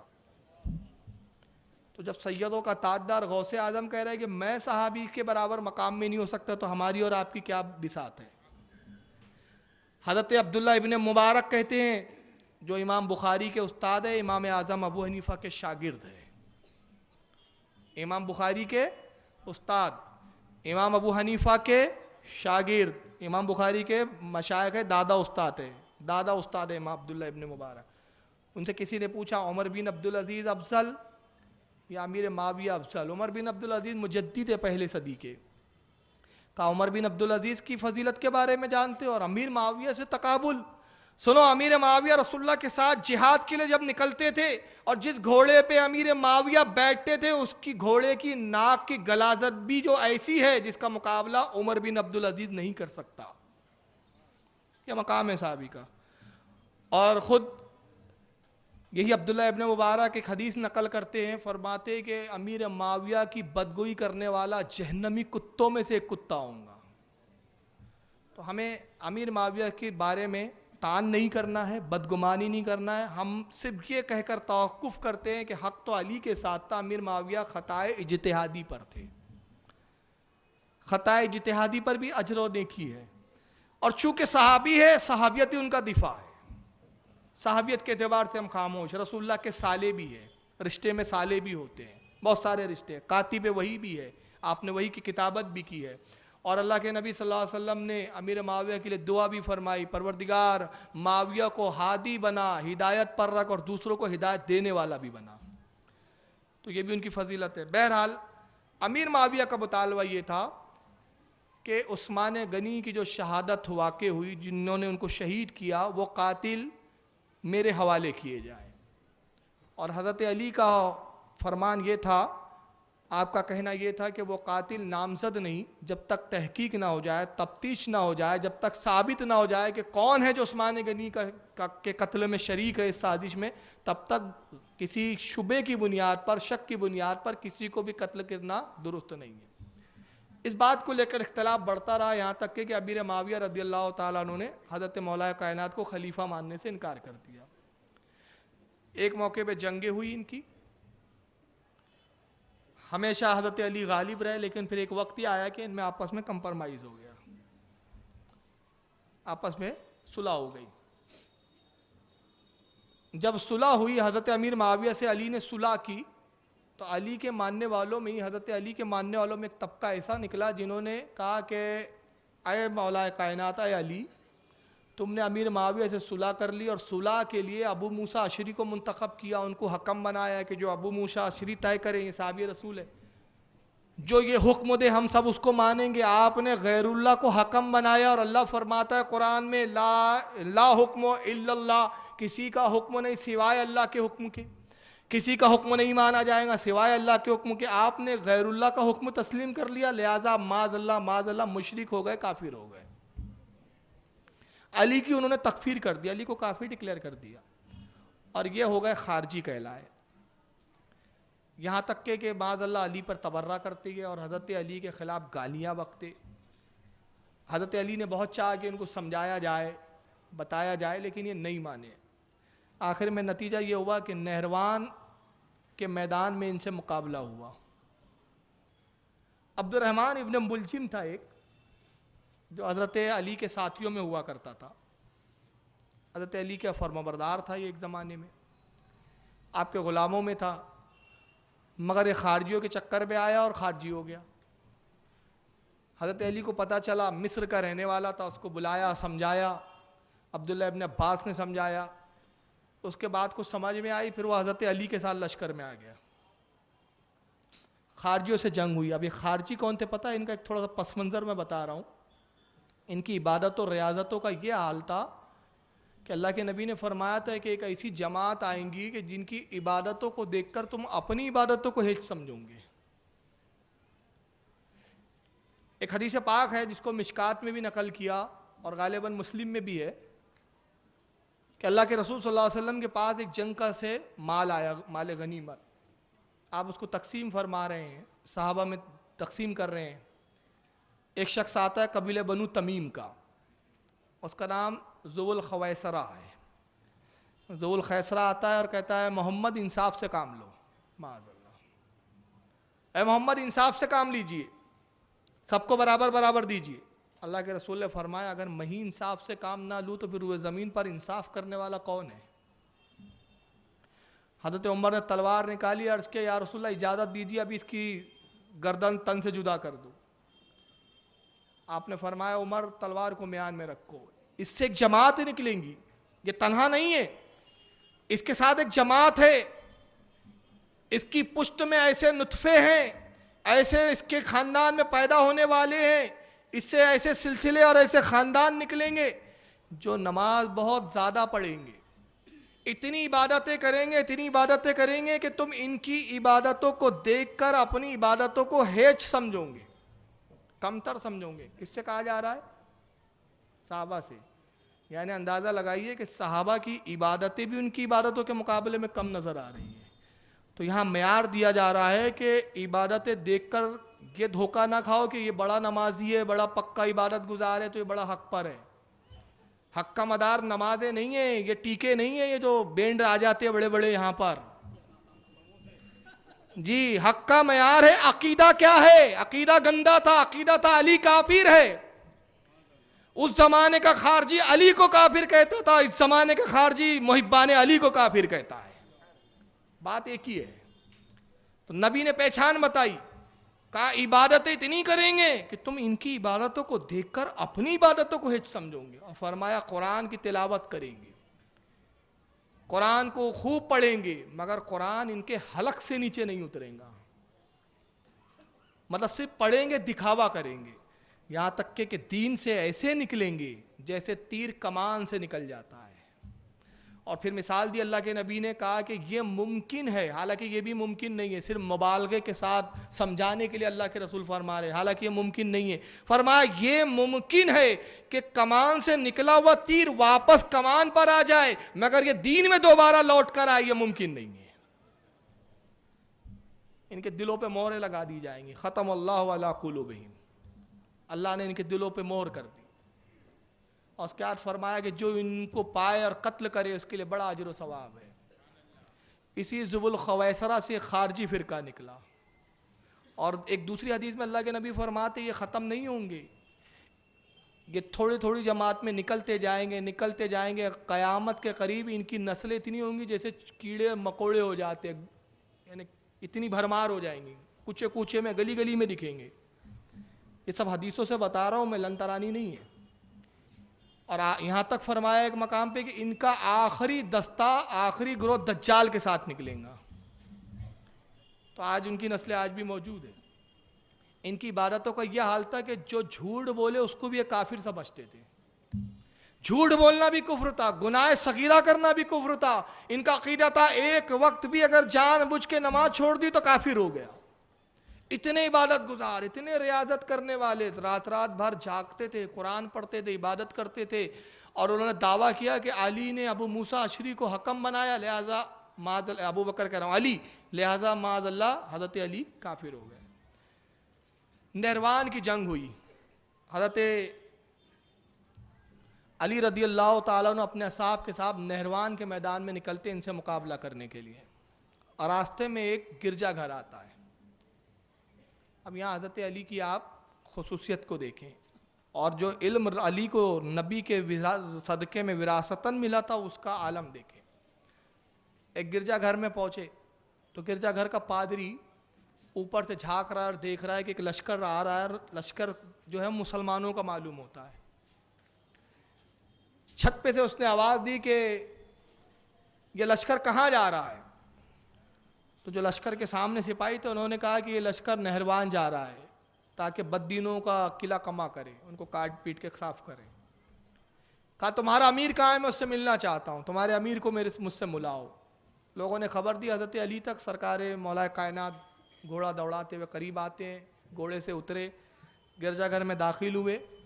ایک بہت بڑا ہال تھا، وہاں وہ پادری کھڑا ہوا ہے، آپ اس سے ملاقات کے لیے آتے۔ کہا کہ پادری کیوں ملنا چاہتا ہے، کیا بات ہے، کیا گفتگو کرنی ہے؟ کہتا حضور آپ امیر ہے اسلامی فوج کے؟ کہا ہاں۔ کہا میں ستاروں کا بہت بڑا جاننے والا ہوں، علم نجوم کا بہت ماہر ہوں، میں ابھی کل رات ستاروں کی گردش کو دیکھ رہا تھا، تو ابھی ستاروں کی جو گردشیں ہیں، جن محوروں میں جو ستارے ہیں، فلاں ستارہ فلاں محور پر ہے، فلاں ستارہ فلاں برج میں ہے، یہ ابھی الگ الگ برجوں میں جو ستارے ہیں، یہ 7 انتہائی منوس ہے، اس 7 میں آپ جنگ مت کیجیے، اگر آپ جنگ کریں گے تو ہار جائیں گے، شکست ہوں گی آپ چاہیں تو یہاں قیام کریں، رک جائیں، ٹھہر جائیں، جب یہ 7 گزر جائیں 1-2 روز کے بعد تب آپ جنگ کیجیے گا۔ دیکھیں یہاں ایک مجاز بھی دیا جا رہا ہے، ہماری قوم کا آج حال یہ ہے کہ ہم شگونوں کی طرف بھاگتے ہیں، اور اللہ کے رسول نے فرمایا بدشگونی شرک ہے۔ شگون کیا؟ کانچ کا گلاس ٹوٹ گیا، ارے کام نہیں ہوگا۔ کوے نے کاؤں کیا، ارے مہمان آنے والا ہے۔ یہ سب بدشگونی اسلام میں نہیں ہے۔ کوئی شخص آ گیا، کہا ارے یہ تو بڑا منوس ہے کم بخت، اس کو دیکھ لیا کام ہی نہیں ہوگا۔ اس پر ایک بات یاد آ رہی ہے، چلیے عرض کر دیتا ہوں، اصلاح بھی ضروری ہے تھوڑی سی، بیانات تو ہوتے رہتے ہیں۔ اکبر بادشاہ کے زمانے میں ایک شخص تھا، مشہور تھا کہ بڑا منوس ہے، اس کو جو دیکھ لے اس کو دن بھر کھانا ہی نہیں ملتا۔ تو اکبر نے جب سنا، کہا میری رعایا میں اتنا منوس جو اس کو صبح پہلی بار دیکھ لے اس کو کھانا نہ ملے؟ کہا پکڑ کے لاؤ اس کو۔ پکڑ کے لایا، کہا میری خوابگاہ کے سامنے والے کمرے میں اس کو سلاؤ، سب سے پہلے کل اٹھوں گا اسی کو دیکھوں گا۔ صبح دروازہ کھلا، بادشاہ سلامت بیدار ہوئے، اس کو بھی دروازہ کھولا گیا، بادشاہ نے اس کو دیکھا، اس نے بادشاہ کو دیکھا۔ اتفاق کی بات، اتفاق ہی تھا، دن بھر بادشاہ ایسے کام میں مصروف ہوا کہ واقعی کھانا نہیں ملا، واقعی ایسی ہو گیا۔ بادشاہ بھوکا پیاسا رات میں آیا، دن بھر تو مصروف رہا، کھانا ہی نصیب نہیں ہوا، بہت دیر رات کو کھانا کھایا، سو گیا، صبح اٹھا دربار بھرا، سب سے پہلا حکم صادر کیا، اس بنوس کو پکڑ کے لاؤ۔ لایا گیا، بیچارہ غریب روتے کاپتے ہوئے آ رہا ہے، اب تک تو لوگ گالیاں بکتے تھے بنو سے، آج تو بادشاہ سے پالا پڑا ہے اپنا، پتہ نہیں کیا کرتا ہے۔ بادشاہ نے کہا واقعی تو بڑا منوس ہے، جو تجھے دیکھ لے کھانا نصیب نہیں ہوتا، تجھے کوئی حق نہیں کہ تو میری رعایا میں زندہ رہے۔ جلاد تلوار نکال قتل کر دی، مار ڈالو اس منوس کو، کہ کھانا نہیں ملتا اس بدبخت کو دیکھو تو۔ وہ رونے لگا۔ ملا 2 پیازے بیٹھے ہوئے تھے وہاں، اس کے وزیر تھے، بہت چالاک عالم دین تھے، کبھی ملا 2 پیازوں کے قصے موقع ملا تو سناؤں گا، بہت مزیدار قصے ان کے، صحیح قصے، بربل جیسے فرضی قصے نہیں ہیں، بربل تو ایک فرضی قصے بہت بھرمار ہے اس کی۔ ملا 2 پیازے بیٹھے تو وہ بار بار ملا کی طرف دیکھتا، وہ ملا 2 پیازے عالم دین بھی تھے، قریب آیا، کہا حضور مجھے بچائیے، کیا یہ بے قصور انسان کا قتل نہیں ہے؟ تو ملا کو واقعی لگا کہ ہاں بیچارے کا کیا قصور یار، کھانا نہیں مل رہا ہے۔ تو ملا کھڑے ہوئے کہا بادشاہ سلامت، جان کی امان ہو تو کچھ عرض کروں۔ بادشاہ نے کہا ملا کہیے کیا کہنا چاہتے ہیں؟ کہا حضور جان کی امان۔ بولے امان ہے۔ کہا حضور آپ اس کو کیوں قتل کر رہے ہیں؟ کہا سبب سنا نہیں آپ نے، دیکھا نہیں، اس کو جو دیکھتا ہے کھانا نصیب نہیں ہوتا، یہ منوس ہے۔ کہا حضور اس سے زیادہ منوس تو آپ ہیں۔ بادشاہ جلال میں ملا کیا کہتے ہو؟ کہا حضور جان کی امان۔ کہا جان کی امان نہ ہوتی تو تجھے بھی قتل کرتا۔ کہا حضور آپ نے امان دی ہے۔ کیا کہتے ہو میں کیسے منوس؟ کہا حضور آپ اس سے زیادہ منوس. آپ کہتے صبح آپ نے اس کو دیکھا کھانا نصیب نہیں ہوا, اس نے آپ کو دیکھا آج اس کو سزائے موت ہو رہی ہے, تو اس سے زیادہ تو منوس آپ ہوئے نا. بادشاہ نے کہا واقعی, جاؤ اس کو چھوڑ دو, منوسیت کوئی چیز نہیں ہوتی. البتہ نیک فعل اچھی چیز ہے. نیک فعل سے کیا مراد ہے؟ نیک فعل یہ کہ آپ کہیں جا رہے, کوئی عالم دین سے ملاقات ہو گئی تو آپ نے کہا یار چلو عالم سے ملاقات ہو گئی, کام ہو جائے گا, یہ نیک فعل ہے. کوئی مشائخ سے, کوئی بزرگ سے, کسی پیر سے کہیں جا رہے ہیں, کوئی راستے میں مزار مل گئی, آپ نے سلام کیا, ایک خوشبو کا جھونکا آیا, تو یہ کچھ اچھی چیزیں پائی اور اس سے آپ نے ایک نیک فعل لی, یہ اسلام میں جائز ہے. مگر بدشگنی لینا یہ اسلام میں شرک کی طرح ہے. شرک اصغر کہا گیا اس کو. پورا مشرک نہیں ہو جاتا لیکن شرک اصغر کہا گیا. تو بہرحال وہ پادری نے یہی سب باتیں کہنا شروع کی. تو وہ مولا کائنات تھے. آپ نے فرمایا پادری تو ستاروں کے علم کے بارے میں کتنا جانتا ہے؟ کہا بہت کچھ, بلکہ یہ سمجھ لیجئے کہ اس وقت پوری قوم میں مجھ سے زیادہ سیاروں اور ستاروں کے علم کا جاننے والا کوئی نہیں ہے, میں علم نجوم کا ماہر ہوں. حضرت علی فرماتے اچھا بتا فلاں ستارہ اس وقت کہاں ہے؟ جس ستارے کا نام لیا اس نے کہا یہ نام تو میں نے آج تک سنا ہی نہیں. ارے اس کی نگاہ تو اتنی ہی تھی, وہ تو مولا کائنات تھے نا, ان کی نگاہ کہاں نہیں تھی. کہا اچھا چل یہ ستارے کے بارے میں نہیں جانتا, اچھا یہ بتا یہ ستارہ کہاں ہے؟ پھر ایک اور ستارے کا نام لیا, کہا اس کا بھی نام میں نے نہیں سنا. کہا افسوس کہ جب تو نے سیاروں کے کچھ نام ہی نہیں سنے, تو چند ستاروں کو جانتا, پھر کس بلبوتے پہ دعویٰ کرتا ہے کہ ہم تیری بات کو مان لیں. اچھا چھوڑ, دنیا کی بھی کچھ خبر ہے تجھے؟ تو آسمانوں کی خبریں دے رہا ہے. کہاں دنیا کی بھی بہت کچھ خبریں جانتا ہوں. کہا جہاں تو کھڑا ہے اس کے قدموں کے نیچے کیا ہے؟ جہاں تو کھڑا ہے. کہا مجھے نہیں معلوم, لا ادری, میں نہیں جانتا. کہا سن, تیرے ٹھیک قدموں کے نیچے زمین کے اندر 7 فٹ کی جب گہرائی میں کھودا جائیں گا تو ایک چاندی کا صندوق بڑا ہے, اور جب اس کو کھولیں گا تو اس میں ہیرے اور جواہرات ہے, اور اس میں اتنے درہم ہیں. اس کی تعداد بتائی. پادری حیران ہو گیا. کہا یہ کیسے ہو سکتا ہے؟ میں برسوں سے, میرے باپ داداؤں کے زمانے سے گرجا گھر بنا ہوا ہے, آج تک کسی کو نہیں معلوم کہ خزانہ چھپا ہے. کہا کھود دیکھ لے, تصدیق کر لے. کدال لائی گئی, کھدائی ہوئی, اور جب 7 فٹ ٹھیک کھودی گئی تو ویسی چاندی کا صندوق تھا, اور اس میں ہیرے تھے, جواہرات تھے, اور جتنے درہم حضرت مولا کائنات نے بتائے تو اتنے ہی درہم بھی تھے. قدموں میں گرا, کہتا ہے علی یہ تو بتائیے یہ علم آپ کو کس نے عطا کیا, کس نے ملا؟ آپ نے فرمایا میرے آقا محمد صلی اللہ تعالی وسلم نے. میرے آقا نے فرمایا تھا کہ اے علی جب تو جنگ نہروان کی طرف جائیں گا, تو جب خارجیوں سے لڑنے جائیں گا تو ایک گرجا گھر تجھے راستے میں ملیں گا, ایک پادری تجھے روکیں گا, ستاروں کی گردشوں کے بارے میں بتائیں گا, مگر تو اس پر یقین نہ کرنا, سفر کو آگے جاری رکھنا, اور جہاں پادری کھڑا ہوں گا اس کے قدموں کے نیچے خزانہ ہوں گا. مجھے اللہ کے رسول نے سب خبر دی تھی. اب علم غیب کس کو بولتے میرے آج تک سمجھ میں نہیں آیا. اصل میں علم غیب کیوں نہیں مانتے یہ لوگ؟ کیونکہ رسول اللہ نے علم غیب میں ان کی پول پٹی زیادہ کھولی ہے. ہاں ریئلٹی ہے یہ, میں مذاق میں نہیں بول رہا ہوں. یہ کیا کرنے والے, کیسے فرقے آئیں گے, کیا عقیدے, یہی سب علم غیب میں ہے. یہ علم غیب تھا نا نبی کا, تو انہوں نے کہا اب ہماری پول پٹی بتا دی نبی نے, ایسا کرو نبی کے علم غیب کا انکار کر دو, سارے لوچے ختم. جب بھی کوئی سنی بتائیں گا تمہارے بارے میں نبی نے بتایا تھا, تو کہیں علم غیب تھوڑی تھا نبی کو. سیدھا شارٹ کٹ راستہ چنا ہے ان لوگوں نے. مگر اس کو بھی اگر علم غیب نہیں کہے کہ حضرت علی کا دور خلافت کب, تمام 3 خلفاء کے بعد, یعنی 30 سال کا آخری اینڈنگ. رسول اللہ نے کہا تھا خلافت 30 سال رہیں گی, یعنی نبی اپنے زمانے سے 30 سال بعد کی بھی خبر دے رہے اور کتنی پرفیکٹ دے رہے ہیں. جیسے اس پادری نے سنا قدموں میں گرا, کہا واقعی محمد حق ہے, دین محمدی حق ہے, اسلام میں داخل کر لیجئے. اسلام میں داخل فرمایا, اور داخل فرمانے کے بعد اسکول چلتے ہیں لے کر. ساتھ میں یہ بھی ہو گیا, نہروان کی جنگ ہوئی. مسلمان جتنے آپ کے ساتھ تھے, آپ کے چاہنے والے, جب انہوں نے دیکھا یہ اتنے عبادت گزار یہ خارجی, جب وہ آئے تو ان کا حال یہ تھا کہ خیمے لگے, رات بھر قرآن کی تلاوت کی آوازیں آتی. اب یہ پریشان, ایک گروہ آتا ہے حضرت علی کے پاس, کہتے ہیں کہ آقا کس سے جنگ کرنے آئے ہیں ہم لوگ, ان سے, یہ تو اتنے عبادت گزار کہ ساری راتیں قرآن پڑھتے ہیں, ان کے خیموں سے قرآن کی آوازیں آتی ہے, نفل پڑھتے ہیں, ایک وقت کی نماز نہیں چھوڑتے. اے علی کہیں ایسا تو نہیں کہ ہم غلطی پر ہیں؟ دیکھیے وہ ٹھیک وہی حالت تھی جو آج ہمارے مذبذب سنیوں کی حالت ہے. ارے یار یہ تو اتنی نماز پڑھتے, یہ کیسے غلط ہو سکتے ہیں؟ نہیں, ہنسنے کی بات نہیں ہے میرے عزیز, میرے چچا جان, چچا ہے وہ ہمارے, یہ ریئلٹی ہے. کیوں؟ ہمارا ناپنے کا پیمانہ غلط ہے. جو پیمانہ ہے نا وہ غلط ہے. اللہ کے رسول نے پیمانہ کیا دیا تھا؟ عبادت سے مت پرکھو, عقیدے سے پرکھو. ہم نے تھرمامیٹر ہی غلط یوز کیا ہے.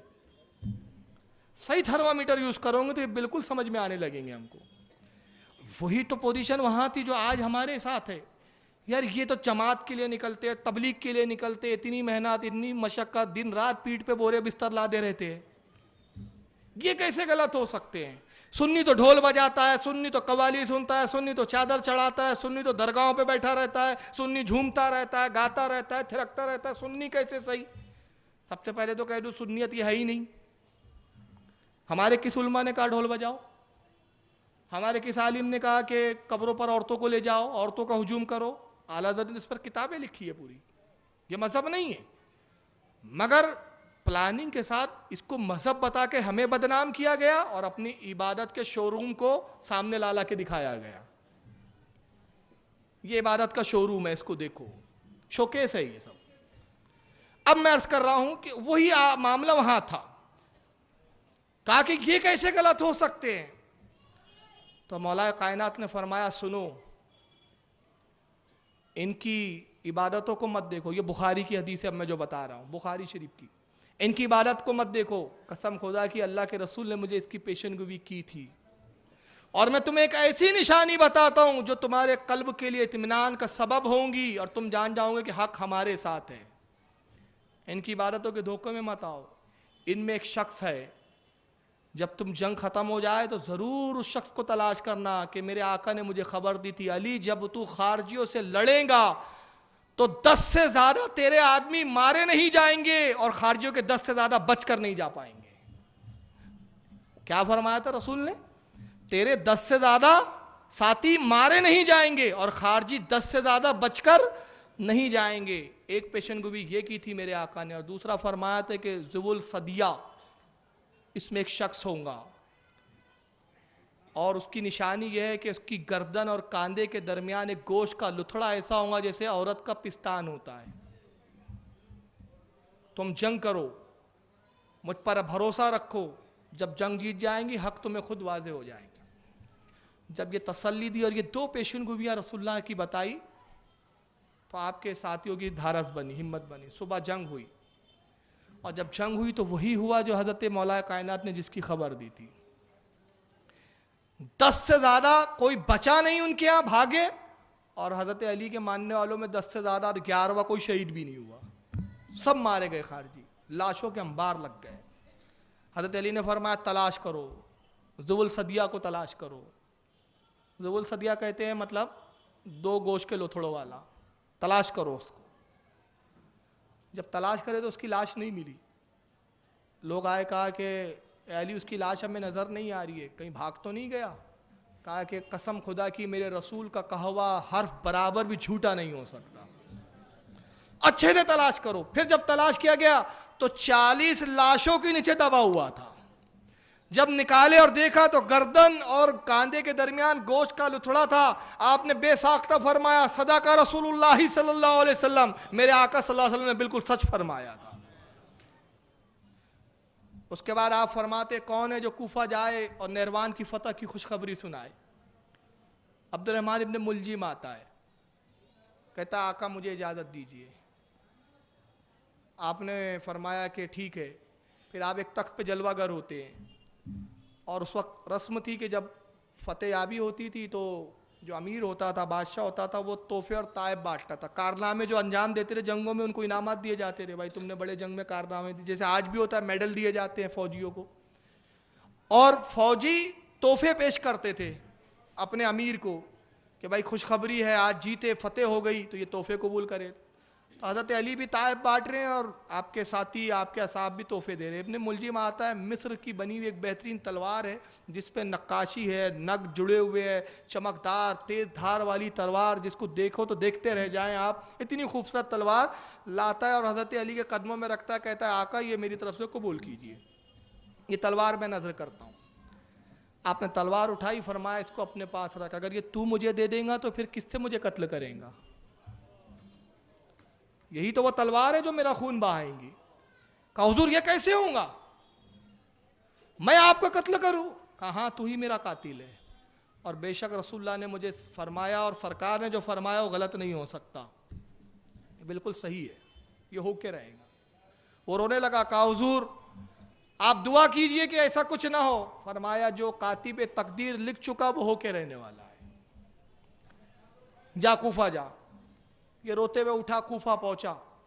کوفہ پہنچنے کے بعد گلیوں میں گھوم رہا ہے, آوازیں لگا رہا ہے, لوگوں مبارک ہو امیر المومنین علی ابن ابی طالب فتح یاب ہوئے. بس اسی خوشخبری دیتے جا رہا تھا, ایک جگہ سے دف کی آوازیں سنی, دف بج رہی ہے, سمجھ گیا کوئی خوشی کا موقع ہے. قریب سے جب گزرا تو دیکھا ایک شادی کا موقع ہے, شادی کا ایک مطلب سمجھ لیجئے فنکشن ہو رہا ہے, شادی کی ایک تقریب ادا کی جا رہی ہے. لڑکیاں اور جوان عورتیں ہیں کہ جو سج دھج کے جا رہی ہے. تبھی ایک خوبصورت حسین و جمیل لڑکی نکلتی ہے, برآمد ہوتی ہے, جس کا نام کتامہ.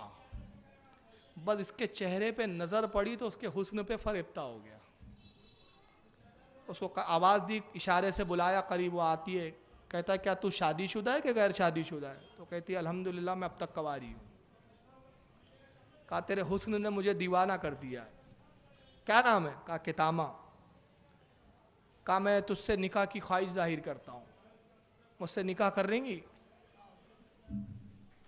تو وہ کہتی ہے ٹھیک ہے, اگر تو مجھ سے نکاح کرنا چاہتا ہے تو میری 2 شرطیں ہیں. کئی نوجوان آئے, نکاح کی خواہش کا اظہار کیا, میں نے سب کے سامنے 2 شرطیں رکھی, شرط سنتے بھاگ جاتے. اگر تجھ میں جرأت ہے, تجھ میں ہمت ہے تو میری شرطیں پوری کر, تو میں تجھ سے نکاح کر لوں, تیری ہو جاؤں. کا بیان کر شرط. کہا پہلی شرط مہر 30 درہم ہوں گا. کہا منظور. کہا دوسری شرط سن جو سب سے اہم ہے, میرا مہر 30 درہم اور علی کا سر. کہا تو علی کا سر کیوں چاہتی ہے؟ کہا 12 لوگ نہروان کی جنگ میں تھے جو میرے خاندان کے تھے, میرے باپ بھائی, ان کو علی نے قتل کیا ہے. میں نے قسم کھائی ہے کہ علی سے جب تک بدلہ نہ لے لوں تب تک چین سے نہیں بیٹھوں گی. اگر تو مجھے حاصل کرنا چاہتا ہے تو علی کا سر لے کر آ, یہ میرا مہر ہے. اس نے کہا پہلا مہر تو دے سکتا ہوں, دوسرا بڑا مشکل ہے. کہا پھر تیری مرضی. واپس آیا, کوفہ میں گھر تھا اس کا, پریشان ہے, پوری رات بھر نیند اڑی ہوئی ہے. اس کا خیال کتامہ کا خیال آتا ہے بار بار, چہرہ اس کا ابھر ابھر کے آتا ہے. آخر عشق نے مجبور کیا, صبح ہوئی پہنچا. کہا مجھے منظور ہے, میں علی کا سر لاؤں گا. کہا تلوار دے. تلوار دے دی, وہی تلوار جو حضرت علی کو تحفے میں دینا چاہتا تھا. کہا کہ جا 2 دن بعد تو ملاقات کرنا, جب تک علی کوفہ میں آ جائیں گے رضی اللہ تعالیٰ. تلوار لے لی اور ادھر یہ کتامہ کیا کرتی ہے, اس کو زہر میں بجھاتی ہے. زہر میں کیسے بجھایا جاتا ہے پتہ ہے؟ تلوار کو پورا گرم کیا جاتا ہے آگ میں, اور زہر کے پیالے میں پھر تلوار ڈبائی جاتی ہے. تلوار کا وہ جو میٹل ہوتا ہے وہ زہر کو چوستا ہے, پھر گرم کیا جاتا ہے, پھر زہر میں ڈالا جاتا ہے. اس کو کہا جاتا ہے زہر میں بجھانا. اور یہ تلوار اتنی زہریلی ہوتی ہے کہ اگر آپ ایک خراش بھی کسی کو مار دے تو بلائے زخم سے نہ مرے مگر زہر کے اثر سے مر جاتا ہے آدمی. کئی بار زہر سے اس نے تلوار کو بجھایا. اب ادھر دوسرا یا تیسرا دن نکلتا ہے, حضرت علی اپنی فوج کے ساتھ کوفہ میں داخل ہوتے ہیں. نعرے تکبیر کی آوازیں بلند ہوتی ہے, فتح یاب لشکر کوفہ میں داخل ہوا. حضرت علی جامع مسجد کوفہ میں تشریف لائے, 2 رکعت نماز شکرانہ ادا کی, اپنے منبر پہ تشریف لاتے ہیں اور خطبہ ارشاد فرماتے ہیں. اس میں ایک شعر پڑھتے ہیں آپ عربی زبان میں. مفہوم یہ تھا کہ عنقریب جو مجھے قتل کرنے والا ہے اس کو انتظار کس بات کا ہے, اگر وہ قتل کے لیے تیار ہے تو میں بھی اپنی گردن لیے ہوئے اس کی خدمت میں حاضر ہوں. یہ مفہوم تھا اس طرح کا کچھ. تو ابن ملجم سمجھ گیا کہ یہ میری طرف اشارہ ہے. عبد الرحمن ابن ملجم بیٹھا ہوا ہے, اٹھ کے آتا ہے, آپ کے قدم پکڑتا ہے. آپ ایک جملہ فرماتے ہیں میں اس کی زندگی چاہتا ہوں اور یہ میری موت چاہتا ہے. کہا آقا یہ کیسے ہوگا کہ میں آپ کو قتل کروں, آپ کیوں بار بار کہتے ہیں کہ میں آپ کا قاتل ہوں؟ کہا یہ ہو کر ہی رہیں گا. تبھی ایک آپ کے ساتھی کھڑے ہوتے ہیں, کہتے حضور ہم دیکھ رہے ہیں کہ جب سے نہروان کی جنگ فتح ہوئی اس کے بعد سے آپ اپنی موت کی بات کرتے ہیں. آپ کہتے ہیں آپ قتل کیے جائیں گے اور آپ قاتل کی اشارے بتاتے ہیں, نشانیاں کچھ بتاتے ہیں, نام نہیں بتاتے. اس کا مطلب آپ جانتے. تو حضور آپ حکم دیجئے تاکہ ہم اس کو قید کر لیں, اس کو گرفتار کر لیں, تاکہ یہ واقعہ رونما ہونے سے رہ جائے, آپ کا قاتل پکڑ لیا جائے. آپ نے فرمایا کہ جرم میں پکڑوں گے, جب اس نے مجھے قتل ہی نہیں کیا تو جرم کیا ہے اس کا؟ وہ تو ابھی بے قصور ہے, اس کو کس جرم میں تم گرفتار کرو گے؟ 19 رمضان شروع ہوتے 19 رمضان کی تاریخ, 18 رمضان کی رات کو 3 لوگ جمع ہوتے. کتامہ نے 2 اور لوگوں کو بلایا جو خارجی تھے. میں مختصر بتا رہا ہوں, تفصیلات تو بہت ہے, اگر تفصیلات میں ہم جائیں گے تو کئی دن لگ جائیں گے. میں نے جنگ صفین بھی چھوڑا ہے, ابھی بہت ساری جنگوں کا تذکرہ نہیں کر پایا ہوں. حالانکہ صفین کی بھی جنگ کے بہت سارے حضرت علی کی کچھ کرامات ہے, اس میں شجاعت کے ذکر ہے, لیکن بہرحال موقع نہیں ہے, انشاءاللہ پھر کبھی ملا تو. اس میں 2 لوگ اور ہیں. رات میں پلاننگ ہوتی ہے کہ 3 لوگوں کو ایک ساتھ ختم کرو, پورے مسلمانوں کی قوت ختم ہو جائے گی. یہ 3 جب تک ہے مسلمان یکجٹ ہے, مسلمانوں میں قوت و طاقت ہے. ایک امیر معاویہ ہے شام کے اندر, 2 عمرو ابن عاص ہے مصر کے اندر, کوفہ میں علی ہے. ایٹ اے ٹائم 19 رمضان کو فجر کے وقت تینوں پہ حملہ کیا جائے اور تینوں کو, اسلام کی 3 بڑی شخصیات کو قتل کر دیا جائے. یہ پلان ہوتا ہے. عبد الرحمن ابن ملجم کی ذمہ داری علی کو قتل کرنا, اور باقی 2 اور لوگ تھے, اس میں عمرو ابن بکیر ایک ہے, اس نے حضرت معاویہ کی قتل کی ذمہ داری لی. ایک تیسرا اور ہے, اس نے حضرت عمرو ابن عاص کی لی. ادھر تو یہ ہوا کہ 19 رمضان کو جب فجر کا وقت آیا تو امیر معاویہ بیمار تھے, اتفاقاً آپ نماز کو ہی نہیں گئے. نہیں گئے, آپ کو حملہ ہوا لیکن پکڑ لیا گیا, آپ کو کچھ چوٹیں آئی اور اس کے بعد آپ صحت یاب ہو گئے, یعنی حملہ ٹھیک سے نہیں ہو پایا. اور ادھر یہ ہوا کہ عمرو ابن عاص بیمار تھے, اتفاق سے نماز کو ہی نہیں گئے, ان کی جگہ دوسرے امام صاحب نماز پڑھا رہے تھے, دھوکے میں وہ شہید ہو گئے. 19 رمضان کی شب کو حضرت امام حسن کے گھر آپ ٹھہرے ہوئے, حضرت علی. معمول یہ ہے کہ ایک دن امام حسین کے گھر قیام رہتا ہے, ایک دن امام حسن کے گھر قیام رہتا ہے. آپ باہر نکلے, اپنی داڑھی کو سہلا رہے, آسمان کی طرف دیکھ رہے ہیں اور بار بار فرماتے ہیں صدق رسول اللہ صلی اللہ علیہ وسلم, صدق رسول اللہ صلی اللہ علیہ وسلم, اللہ کے رسول نے سچ فرمایا, اللہ کے رسول نے سچ فرمایا. امام حسن عرض کرتے, بابا جان, نانا جان نے کیا سچ فرمایا؟ کہا بیٹا حسن, یہی وہ رات ہے جس رات تجھے اب مجھ سے جدا کر دیا جائے گا. یہی رات رسول اللہ سے ملاقات کی رات ہے, یہی رات اپنے پروردگار کی بارگاہ میں حاضر ہونے کی رات ہے. کہا بابا جان پھر جب آپ سب جانتے تو حکم دیجئے کہ اس قاتل کو میں قتل کر دوں. کہا بیٹا کس جرم میں اسے قتل کروں گے؟ آپ نے کہا حکم دیجئے کہ ہم پہرے بٹھا دے. فرمایا تقدیر الہی میں جو لکھا جا چکا, تقدیر, کاتب تقدیر جو لکھ چکا اس کو بدلا نہیں جا سکتا, لہذا مجھے کوئی پہرے کی ضرورت نہیں. پوری رات آپ جامع مسجد کوفہ میں عبادت کرتے رہے. سحری کے وقت امام حسن کی جانب سے شربت لایا گیا, آپ نے شربت کو نوش فرمایا اور فجر کی اذان خود ہی دی آپ نے, مؤذن مسجد میں نہیں آیا تھا. فجر کی اذان دی. ادھر یہ کتامہ کے گھر عبد الرحمن ابن ملجم سویا ہوا ہے, اذان کی آواز آتی ہے مولا کائنات کی, اٹھائے عبد الرحمن اٹھ, دیکھ اذان کی آواز آ رہی ہے اور اذان علی دے رہے. یہی موقع ہے, اس کا مطلب کہ علی مسجد میں تانا ہے, جا اور اپنا وعدہ وفا کر. عبد الرحمن اٹھتا ہے, ساتھ میں 2 ساتھیوں کو لیا, کہا کہ اگر میں حملے میں ناکام ہو گیا تو تم آ کے علی کو قتل کر دینا. عبد الرحمن کے آپ نے سنت کی نیت بانی فجر کی, پہلی رکعت کا سجدہ کیا اور دوسری رکعت کے قیام میں کھڑے تھے. عبد الرحمن ابن ملجم آیا, سامنے سے پیشانی پہ سخت وار کیا, پیشانی زخمی ہوئی, خون کا فوارہ نکلا اور داڑھی پوری اور چہرہ سرخ ہو گیا. عبد الرحمن بھاگا, دونوں ساتھی بھی بھاگے, کام ہو گیا. صرف ایک ہی وار کیا, اس کو معلوم تھا کہ زہر میں بجھی ہوئی تلوار ہے, ایک ہی وار کافی ہے. خوف تھا کہ اگر دوسرے وار کے لیے رکو کہیں ایسا نہ ہو کہ علی اگر میرا ہاتھ پکڑ لے تو پھر کسی کی طاقت نہیں کہ علی کی گرفت سے اپنا ہاتھ کو چھڑا سکے. ایک وار کیا اور بھاگا. جیسی داڑھی سرخ ہوئی, کچھ مسجد میں داخل ہوئے, شور ہوا, امیر المومنین کو حملہ کیا گیا. امام حسن دوڑے, دوسرے اصحاب دوڑے, داڑھی سے خون بہہ رہا ہے, آپ کا پورا چہرہ سرخ ہے.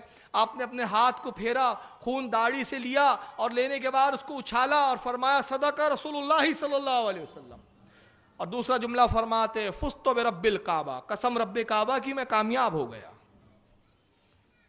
امام حسن عرض کرتے بابا جان یہ کون سے کامیابی کا موقع ہے؟ کیا رسول اللہ نے سچ فرمایا تھا؟ کہا بیٹا تمہارے نانا نے کہا تھا کہ علی جس وقت تمہاری داڑھی سرخ ہو جائے، میں ایک مرتبہ بیمار تھا، رسول اللہ میری عیادت کے لیے آئے، میں تیز بخار سے تپ رہا تھا اور مجھے زندگی سے امید نہیں تھی، میں نے عرض کیا یا رسول اللہ اگر موت ہے تو آپ دعا کیجئے کہ میری روح جو ہے آسانی سے نکلے، یہ جو تکلیف میں برداشت کر رہا ہوں یہ تکلیف ختم ہو جائے۔ اللہ کے نبی نے فرمایا اے علی ابھی تو تمہیں صحت ہوں گی، ابھی تمہاری انتقال کا وقت نہیں آیا ہے، وصال کا وقت نہیں آیا ہے، تمہاری تو شہادت ہوں گی اور اس وقت تم شہید ہوں گے جب تمہاری داڑھی سرخ کر دی جائیں گی، خون سے رنگین کر دی جائیں گی۔ یہ وہی موقع ہے، داڑھی سرخ ہو گئی، بیٹا اب یہ میرا آخری وقت ہے۔ گھر لایا گیا، حکیم صاحب کو بلایا گیا، طبیب آتے ہیں، جب انہوں نے دیکھا تو چیخ پڑے، کہا واللہ قسم خدا کی میں مولا کائنات کا علاج نہیں کر سکتا، یہ اتنا شدید زخم ہے اور اتنا شدید وار ہے، ایسی زہر میں بجھی بھی تلوار سے وار کیا گیا ہے کہ جس سے بچ پانا ممکن نہیں ہے۔ بہرحال انہوں نے کچھ مرہم وغیرہ لگانے کی کوشش کی لیکن زخم بہت کاری تھا، پیشانی اچھی خاصی پھٹ چکی تھی، بلکہ علماء یہاں تک لکھتے ہیں کہ اتنا پھٹا تھا آپ کی پیشانی کہ آپ کا بھیجا نظر آ رہا تھا۔ آپ نے فرمایا کہ عبد الرحمن ابن ملجم میرا قاتل ہے، جاؤ اس کو گرفتار کرو۔ یہ گھر میں جا کے اپنے چچا کے گھر میں چھپ گیا، آپ کے اصحاب گئے، اس کو پکڑ کے لایا، زنجیروں میں جکڑ کے لایا گیا، فرمایا اس کو زرکوب نہ کرو، مارو نہیں، پیٹو نہیں، اس کو جاؤ قید میں رکھو اور جو میں کھاؤں وہی اس کو بھی کھلانا، جو مجھے پلایا جائے وہی اس کو بھی پلانا، خبردار اس پر کوئی تشدد نہ کیا جائے، اگر میں بچ جاؤں تو میں خود اس کا فیصلہ کروں گا اور اگر میری شہادت واقع ہو جائے تو میں اپنے بیٹے حسن کو وصیت کرتا ہوں اس نے ایک وار کیا ہے تو بھی ایک ہی وار کرنا، دوسرا وار نہیں۔ یعنی انصاف بھی دیکھیں آپ، حضرت مولا کائنات کی 21 رمضان المبارک کو شہادت واقع ہوتی ہے، وصال ہوتا ہے، 19 پہ حملہ ہوا، 21 کو آپ جو ہے آپ کی روح انور کف انصری سے پرواز کرتی، اِنَّا لِلَّهِ وَإِنَّا إِلَيْهِ راجعون۔ ابن ملجم کو پکڑ کے لایا گیا، امام حسن نے تلوار لی، اپنے والد کی وصیت پر عمل کرنا چاہتے، تبھی آپ کے کچھ ساتھی جو جذبات میں بھرے ہوئے علی کے بڑے خاص شاگرد تھے، رفیق تھے، ساتھی تھے، چاہنے والے تھے، کہا کہ حسن اے امام حسن آپ ہمیں اجازت دیجئے ہم اس کو تکلیف دے دے کر قتل کریں۔ کہا میں اس کی اجازت کیسے دے سکتا ہوں جبکہ میرے والد کی وصیت ہے؟ کہا وصیت آپ کو کی گئی ہے، ہم تو آپ کے والد کی وصیت کے پابند نہیں ہیں، والد کی تو وصیت یہ ہے نا کہ آپ ایک وار کرنا، ہم صرف اس کو اتنا ہی تکلیف دیں گے کہ یہ مرنے نہ پائے، اس کے بعد پھر آپ کو اختیار ہے کہ آپ ایک وار میں اس کا کام کر دیں۔ امام حسن نے کہا اچھا ٹھیک ہے تم سچ کہتے ہو، وصیت تو میرے لیے ہے، میں پابند وصیت ہوں، تم نہیں، جاؤ جو کرنا ہے کر لو۔ انہوں نے بالکل انتقامی انداز میں، کیونکہ بڑی دلوں کو تکلیف پہنچی تھی کہ اس نے ہمارے آقا کو بے دردی کے ساتھ شہید کیا ہے، اس کے پیر کی انگلیاں کاٹی۔ ابن ملجم ہنس رہا ہے، مسکرا رہا ہے، زبان پہ کچھ چیزیں پڑھ رہا ہے، زبان ہل رہی ہے، سمجھ میں نہیں آ رہا ہے کہ پڑھ کیا رہا ہے۔ ہاتھوں کی انگلیاں کاٹی، اس کی زبان تب بھی ہل رہی تھی، بازو سے ہاتھ کاٹا تب بھی یہ مسکرا رہا تھا اور کچھ پڑھ رہا تھا۔ تبھی حضرت علی کے ساتھیوں میں سے ایک ساتھی کہتا ہے کہ یہ کچھ پڑھ رہا ہے، اس کی زبان ہی کاٹ لو۔ جب زبان کے لیے خنجر اس کے قریب لاتے تو چیختا ہے اللہ کا واسطہ، خدا کا واسطہ میری زبان مت کاٹنا، تم چاہو تو گردن کاٹ لو، زبان مت کاٹنا۔ کہ بدبخت عجیب بات ہے، تیری انگلیاں کاٹی ہم نے، تو نے شکایت نہیں کی، پیر کی انگلیاں کاٹی شکایت نہیں کی، بازو کاٹ دیے شکایت نہیں کی، زبان پر اتنا وبیلا مچاتا ہے۔ کہا سنو میں جو زبان ہلا رہا ہوں، تم جو دیکھ رہے ہو کہ میری زبان ہل رہی ہے، تم کیا سمجھے میں ذکر الہی کر رہا ہوں، ایک لمحہ بھی ذکر الہی سے غافل ہو جاؤ یہ مجھے منظور نہیں ہے۔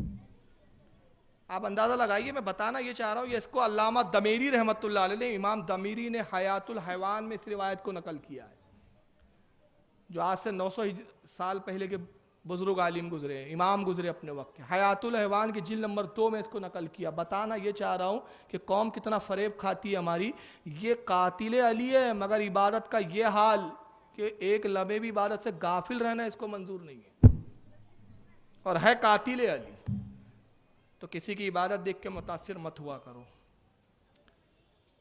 تو اس کی بہرحال زبان تو نہیں کاٹی، حضرت امام حسن آگے بڑھتے ہیں، تلوار سے وار کیا، ایک ہی وار میں اس کا کام تمام کر دیا۔ اب 3-4 روایتیں حضرت علی کے قبر مبارک کو لے کر. ایک روایت یہ ہے کہ اونٹ پر لے جایا گیا, اونٹ بتکا, آپ کے جسم مبارک کو لے گیا اور پھر فرشتوں نے آپ کو دفن کیا. ایک روایت یہ ہے کہ حضرت فاطمہ الزہرا کی مزار کے بازو آپ کو دفن کیا گیا. اس میں بڑا اختلاف ہے آپ کے مزار کو لے کر. ایک روایت یہ ہے کہ امام حسن, امام حسین, آپ کا غلام قمبر اور کچھ اور ساتھی لے جا رہے تھے آپ کے جنازے کو کہ حضرت خضر علیہ السلام ظاہر ہوتے ہیں اور انہوں نے رہنمائی کی اور وہاں پہ دفن کیا گیا. ایک یہ ہے کہ آپ کے گھر کوفہ کی ہی گھر کے اندر آپ کو دفن کیا گیا. ایک روایت یہ ہے کہ کوفہ کی جامع مسجد کے قریب دفن کیا گیا. مگر آپ کا بھی جو مزار ہے وہ نجف اشرف میں مشہور ہے. اب اس کی جو روایت ملتی ہے وہ یہ ہے کہ ہارون رشید ایک مرتبہ شکار کے لیے نکلتے ہیں اور اپنے کچھ شکاری کتوں کو انہوں نے جانور کے پیچھے چھوڑا. شکاری کتے ہوتے تھے جو جانور کو پکڑ کے دبوچ لیتے تھے. تو وہ شکاری کتے ایک شکار کے پیچھے دوڑے. ایک مقام یہ آیا کہ وہ جانور رک گیا جس کا شکار کرنا تھا اور کتے بھی رک گئے. حضرت ہارون رشید نے دیکھا بڑا عجیب معاملہ, یہ شکار بھی آگے نہیں بڑھ رہا اور یہ شکاری کتے بھی نہیں بڑھ رہے اور شکاری کتے اس پہ حملہ بھی نہیں کر رہے, یہ بھی ہانپ رہا ہے وہ بھی ہانپ رہے ہیں. سب بڑا تعجب ہوا. قریب پہنچے, دیکھا تو بہت متعجب ہوئے. چنانچہ آپ آتے ہیں اور ایک بزرگ کو اس کا ذکر کرتے ہیں. وہ بزرگ آئے اور وہ کہتے ہیں کہ امیر المومنین جانتے ہو اس کی وجہ کیا ہے کہ یہاں کتوں نے اس پر حملہ کیوں نہیں کیا اور اس کے آگے بڑھنے سے شکار نے بھی انکار کیوں کر دیا. اس کو معلوم تھا میں یہاں محفوظ ہوں, یہ کتے مجھے نہیں ماریں گے شکاری. کہا وہ کیوں کر؟ کہا وہ اس لیے کہ یہ یہاں پر حضرت مولا کائنات علی مرتضیٰ کا مزار ہے, یہ آپ کا روضہ انور ہے. کہا تم کیسے کہہ سکتے ہو, اتفاق بھی تو ہو سکتا ہے. کہا سنو, امام زین العابدین اکثر یہاں آ کے فاتحہ پڑھا کرتے تھے, امام باقر بھی آیا کرتے تھے, میرے والد امام زین العابدین کے ساتھ رہا کرتے تھے اور میرے والد مجھے بھی جب میں چھوٹا تھا یہاں لایا کرتے تھے. گویا یہ اس بات کی دلیل ہے کہ حضرت مولا کائنات یہاں مدفون ہے. ہارون رشید نے وہاں پتھر وغیرہ لگا دیے, مزار کو تعمیر کیا. پھر بعد میں اور سلاطین بادشاہ آتے رہے, تعمیرات ہوتے رہی. یہی وہ جگہ ہے جو نجف اشرف کہلاتی ہے جہاں آپ کا مزار اقدس مرجع خلائق ہے. اور دنیا کا یہ واحد مقبرہ ہے جہاں 40 ٹن سونا لگا ہوا ہے. اتنا مہنگا کوئی مقبرہ کہیں کا نہیں ہے, یہ دنیا کا واحد مقبرہ. اور علماء فرماتے جیسے ابن جوزی وغیرہ نے لکھا کہ جمہور کا اتفاق یعنی علماء کی کثیر جماعت کا اتفاق یہی ہے کہ نجف اشرف ہی آپ کا مزار اقدس ہے. یہاں سے آج بھی فیض جاری ہے. اللہ تعالیٰ مالک کائنات حضرت امیر المومنین علی مرتضیٰ رضی اللہ تعالیٰ عنہ کی فیوز و برکات سے ہم سب کو متفظ فرمائے, اہل بیت کا محب بنائے. وما علینا الا البلاغ. آپ تشریف رکھیں اور تبرک نیاز جو ہے آپ بانٹ سکتے ہیں, جب تک کچھ پوچھنا ہو تو پوچھ سکتے ہیں آپ. نیاز تقسیم کریں آپ, جلد اختتام ہو گیا ویسے تقریر کا. جی جی, یہ ہمارے چچا جان نے ایک سوال کیا ہے کہ حضرت فاطمہ کی موجودگی میں حضرت مولا کائنات نے شادی کی تھی کیا؟ حضرت علی نے تو شادی نہیں کی تھی اس وقت تک, بلکہ ایک روایت ہے کہ ابو جہل کی بیٹی نے پیغام دیا تھا اور ابو جہل کی بیٹی بہت خوبصورت تھی, اسلام لا چکی تھی وہ. تو حضرت علی کا بھی ارادہ ہوا کہ جب پیغام دیا ہے تو میں نکاح کر لوں. تو اللہ کے نبی صلی اللہ علیہ وسلم کو خبر آتی ہے تو سرکار ممبر پہ تشریف لے گئے اور انتہائی جلال میں فرمایا کہ نبی کی بیٹی اور کافر کی بیٹی ایک جگہ جمع نہیں ہو سکتی, کیونکہ اللہ کے رسول کو منظور نہیں تھا کہ میری لخت جگر کی کوئی سوتن بھی بن کر آئے جس سے میری بیٹی فاطمہ کو تکلیف ہو. چنانچہ حضرت علی جاتے ہیں رسول اللہ کے قدم نازمین کو پکڑ کے معافی طلب کی. کہا یا رسول اللہ نکاح تو نہیں کروں گا جب تک فاطمہ بنت رسول اللہ موجود ہے. چنانچہ اس وقت نہیں کیا, لیکن حضرت خاتون جنت کا جب وصال ہونے لگا تو خاتون جنت نے خود وصیت فرمائی کہ اے علی, اے میرے سرتاج, میرا جب وصال ہو جائے, حسن و حسین چھوٹے ہیں, تو آپ بہادر قبیلے میں بہادر خاتون سے شادی کر لینا. چنانچہ آپ نے دوسرا نکاح ام بنین سے فرمایا. یہ حضرت عباس علمبردار کی والدہ ہے, انشاءاللہ ان کا ذکر کربلا کے موقع پہ میں کروں گا. تو ام بنین جو حضرت عباس علمبردار کی والدہ ہے, دوسرا نکاح. اس کے بعد 3 نکاح اور فرمائے, ان سے پھر متعدد آپ کو اولادیں ہوئی. تو 4 نکاح حضرت علی نے بعد میں فرمائے, لیکن خاتون جنت کی موجودگی میں کوئی بھی نکاح نہیں فرمایا. واللہ عالم ثم رسول عالم. وعلیکم السلام.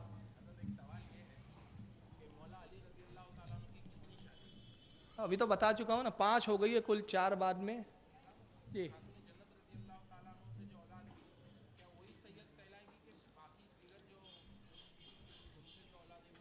جی بہت اچھا سوال ہے یہ. ہمارے حنیف بھائی نے یہ سوال کیا ہے کہ حضرت علی کی بیویوں سے جو دوسری اولاد ہے وہ بھی سید کہلائیں گی یا نہیں. تو ان کو سید نہیں کہا گیا. اللہ کے رسول کی حدیث ہے کہ میرا نسب فاطمہ سے چلے گا. تو امام حسن اور حسین کی جو اولاد ہے وہی سید ہے, اور حضرت علی کی دوسری بیویوں سے جو اولاد ہے وہ علوی کہلاتی ہے, سید نہیں کہلاتی. مگر ان کا مقام جو ہے سیدوں کے بعد ہے. اور جتنی دوسری برادریاں ہیں جیسے پٹھان ہے, انصاری ہے, اور کیا کہنا چاہیے آپ جو ہے منصوری ہے, شیخ ہے, مغل ہے, جتنی بھی پھر برادریاں ہیں سب سے زیادہ ان برادریوں سے افضل مقام علویوں کا ہے, اور علویوں کے بعد پھر سادات کا ہے. سادات سے ایک درجے کم ہے. تو یہ سادات سید نہیں کہلاتے لیکن علوی ان کو کہا جاتا ہے. اور آپ نے دیکھا ہوگا بہت سے لوگ علوی لکھتے بھی ہیں جو سید النسب حضرت علی کی دوسری بیویوں سے ہے. واللہ عالم ثم رسول عالم.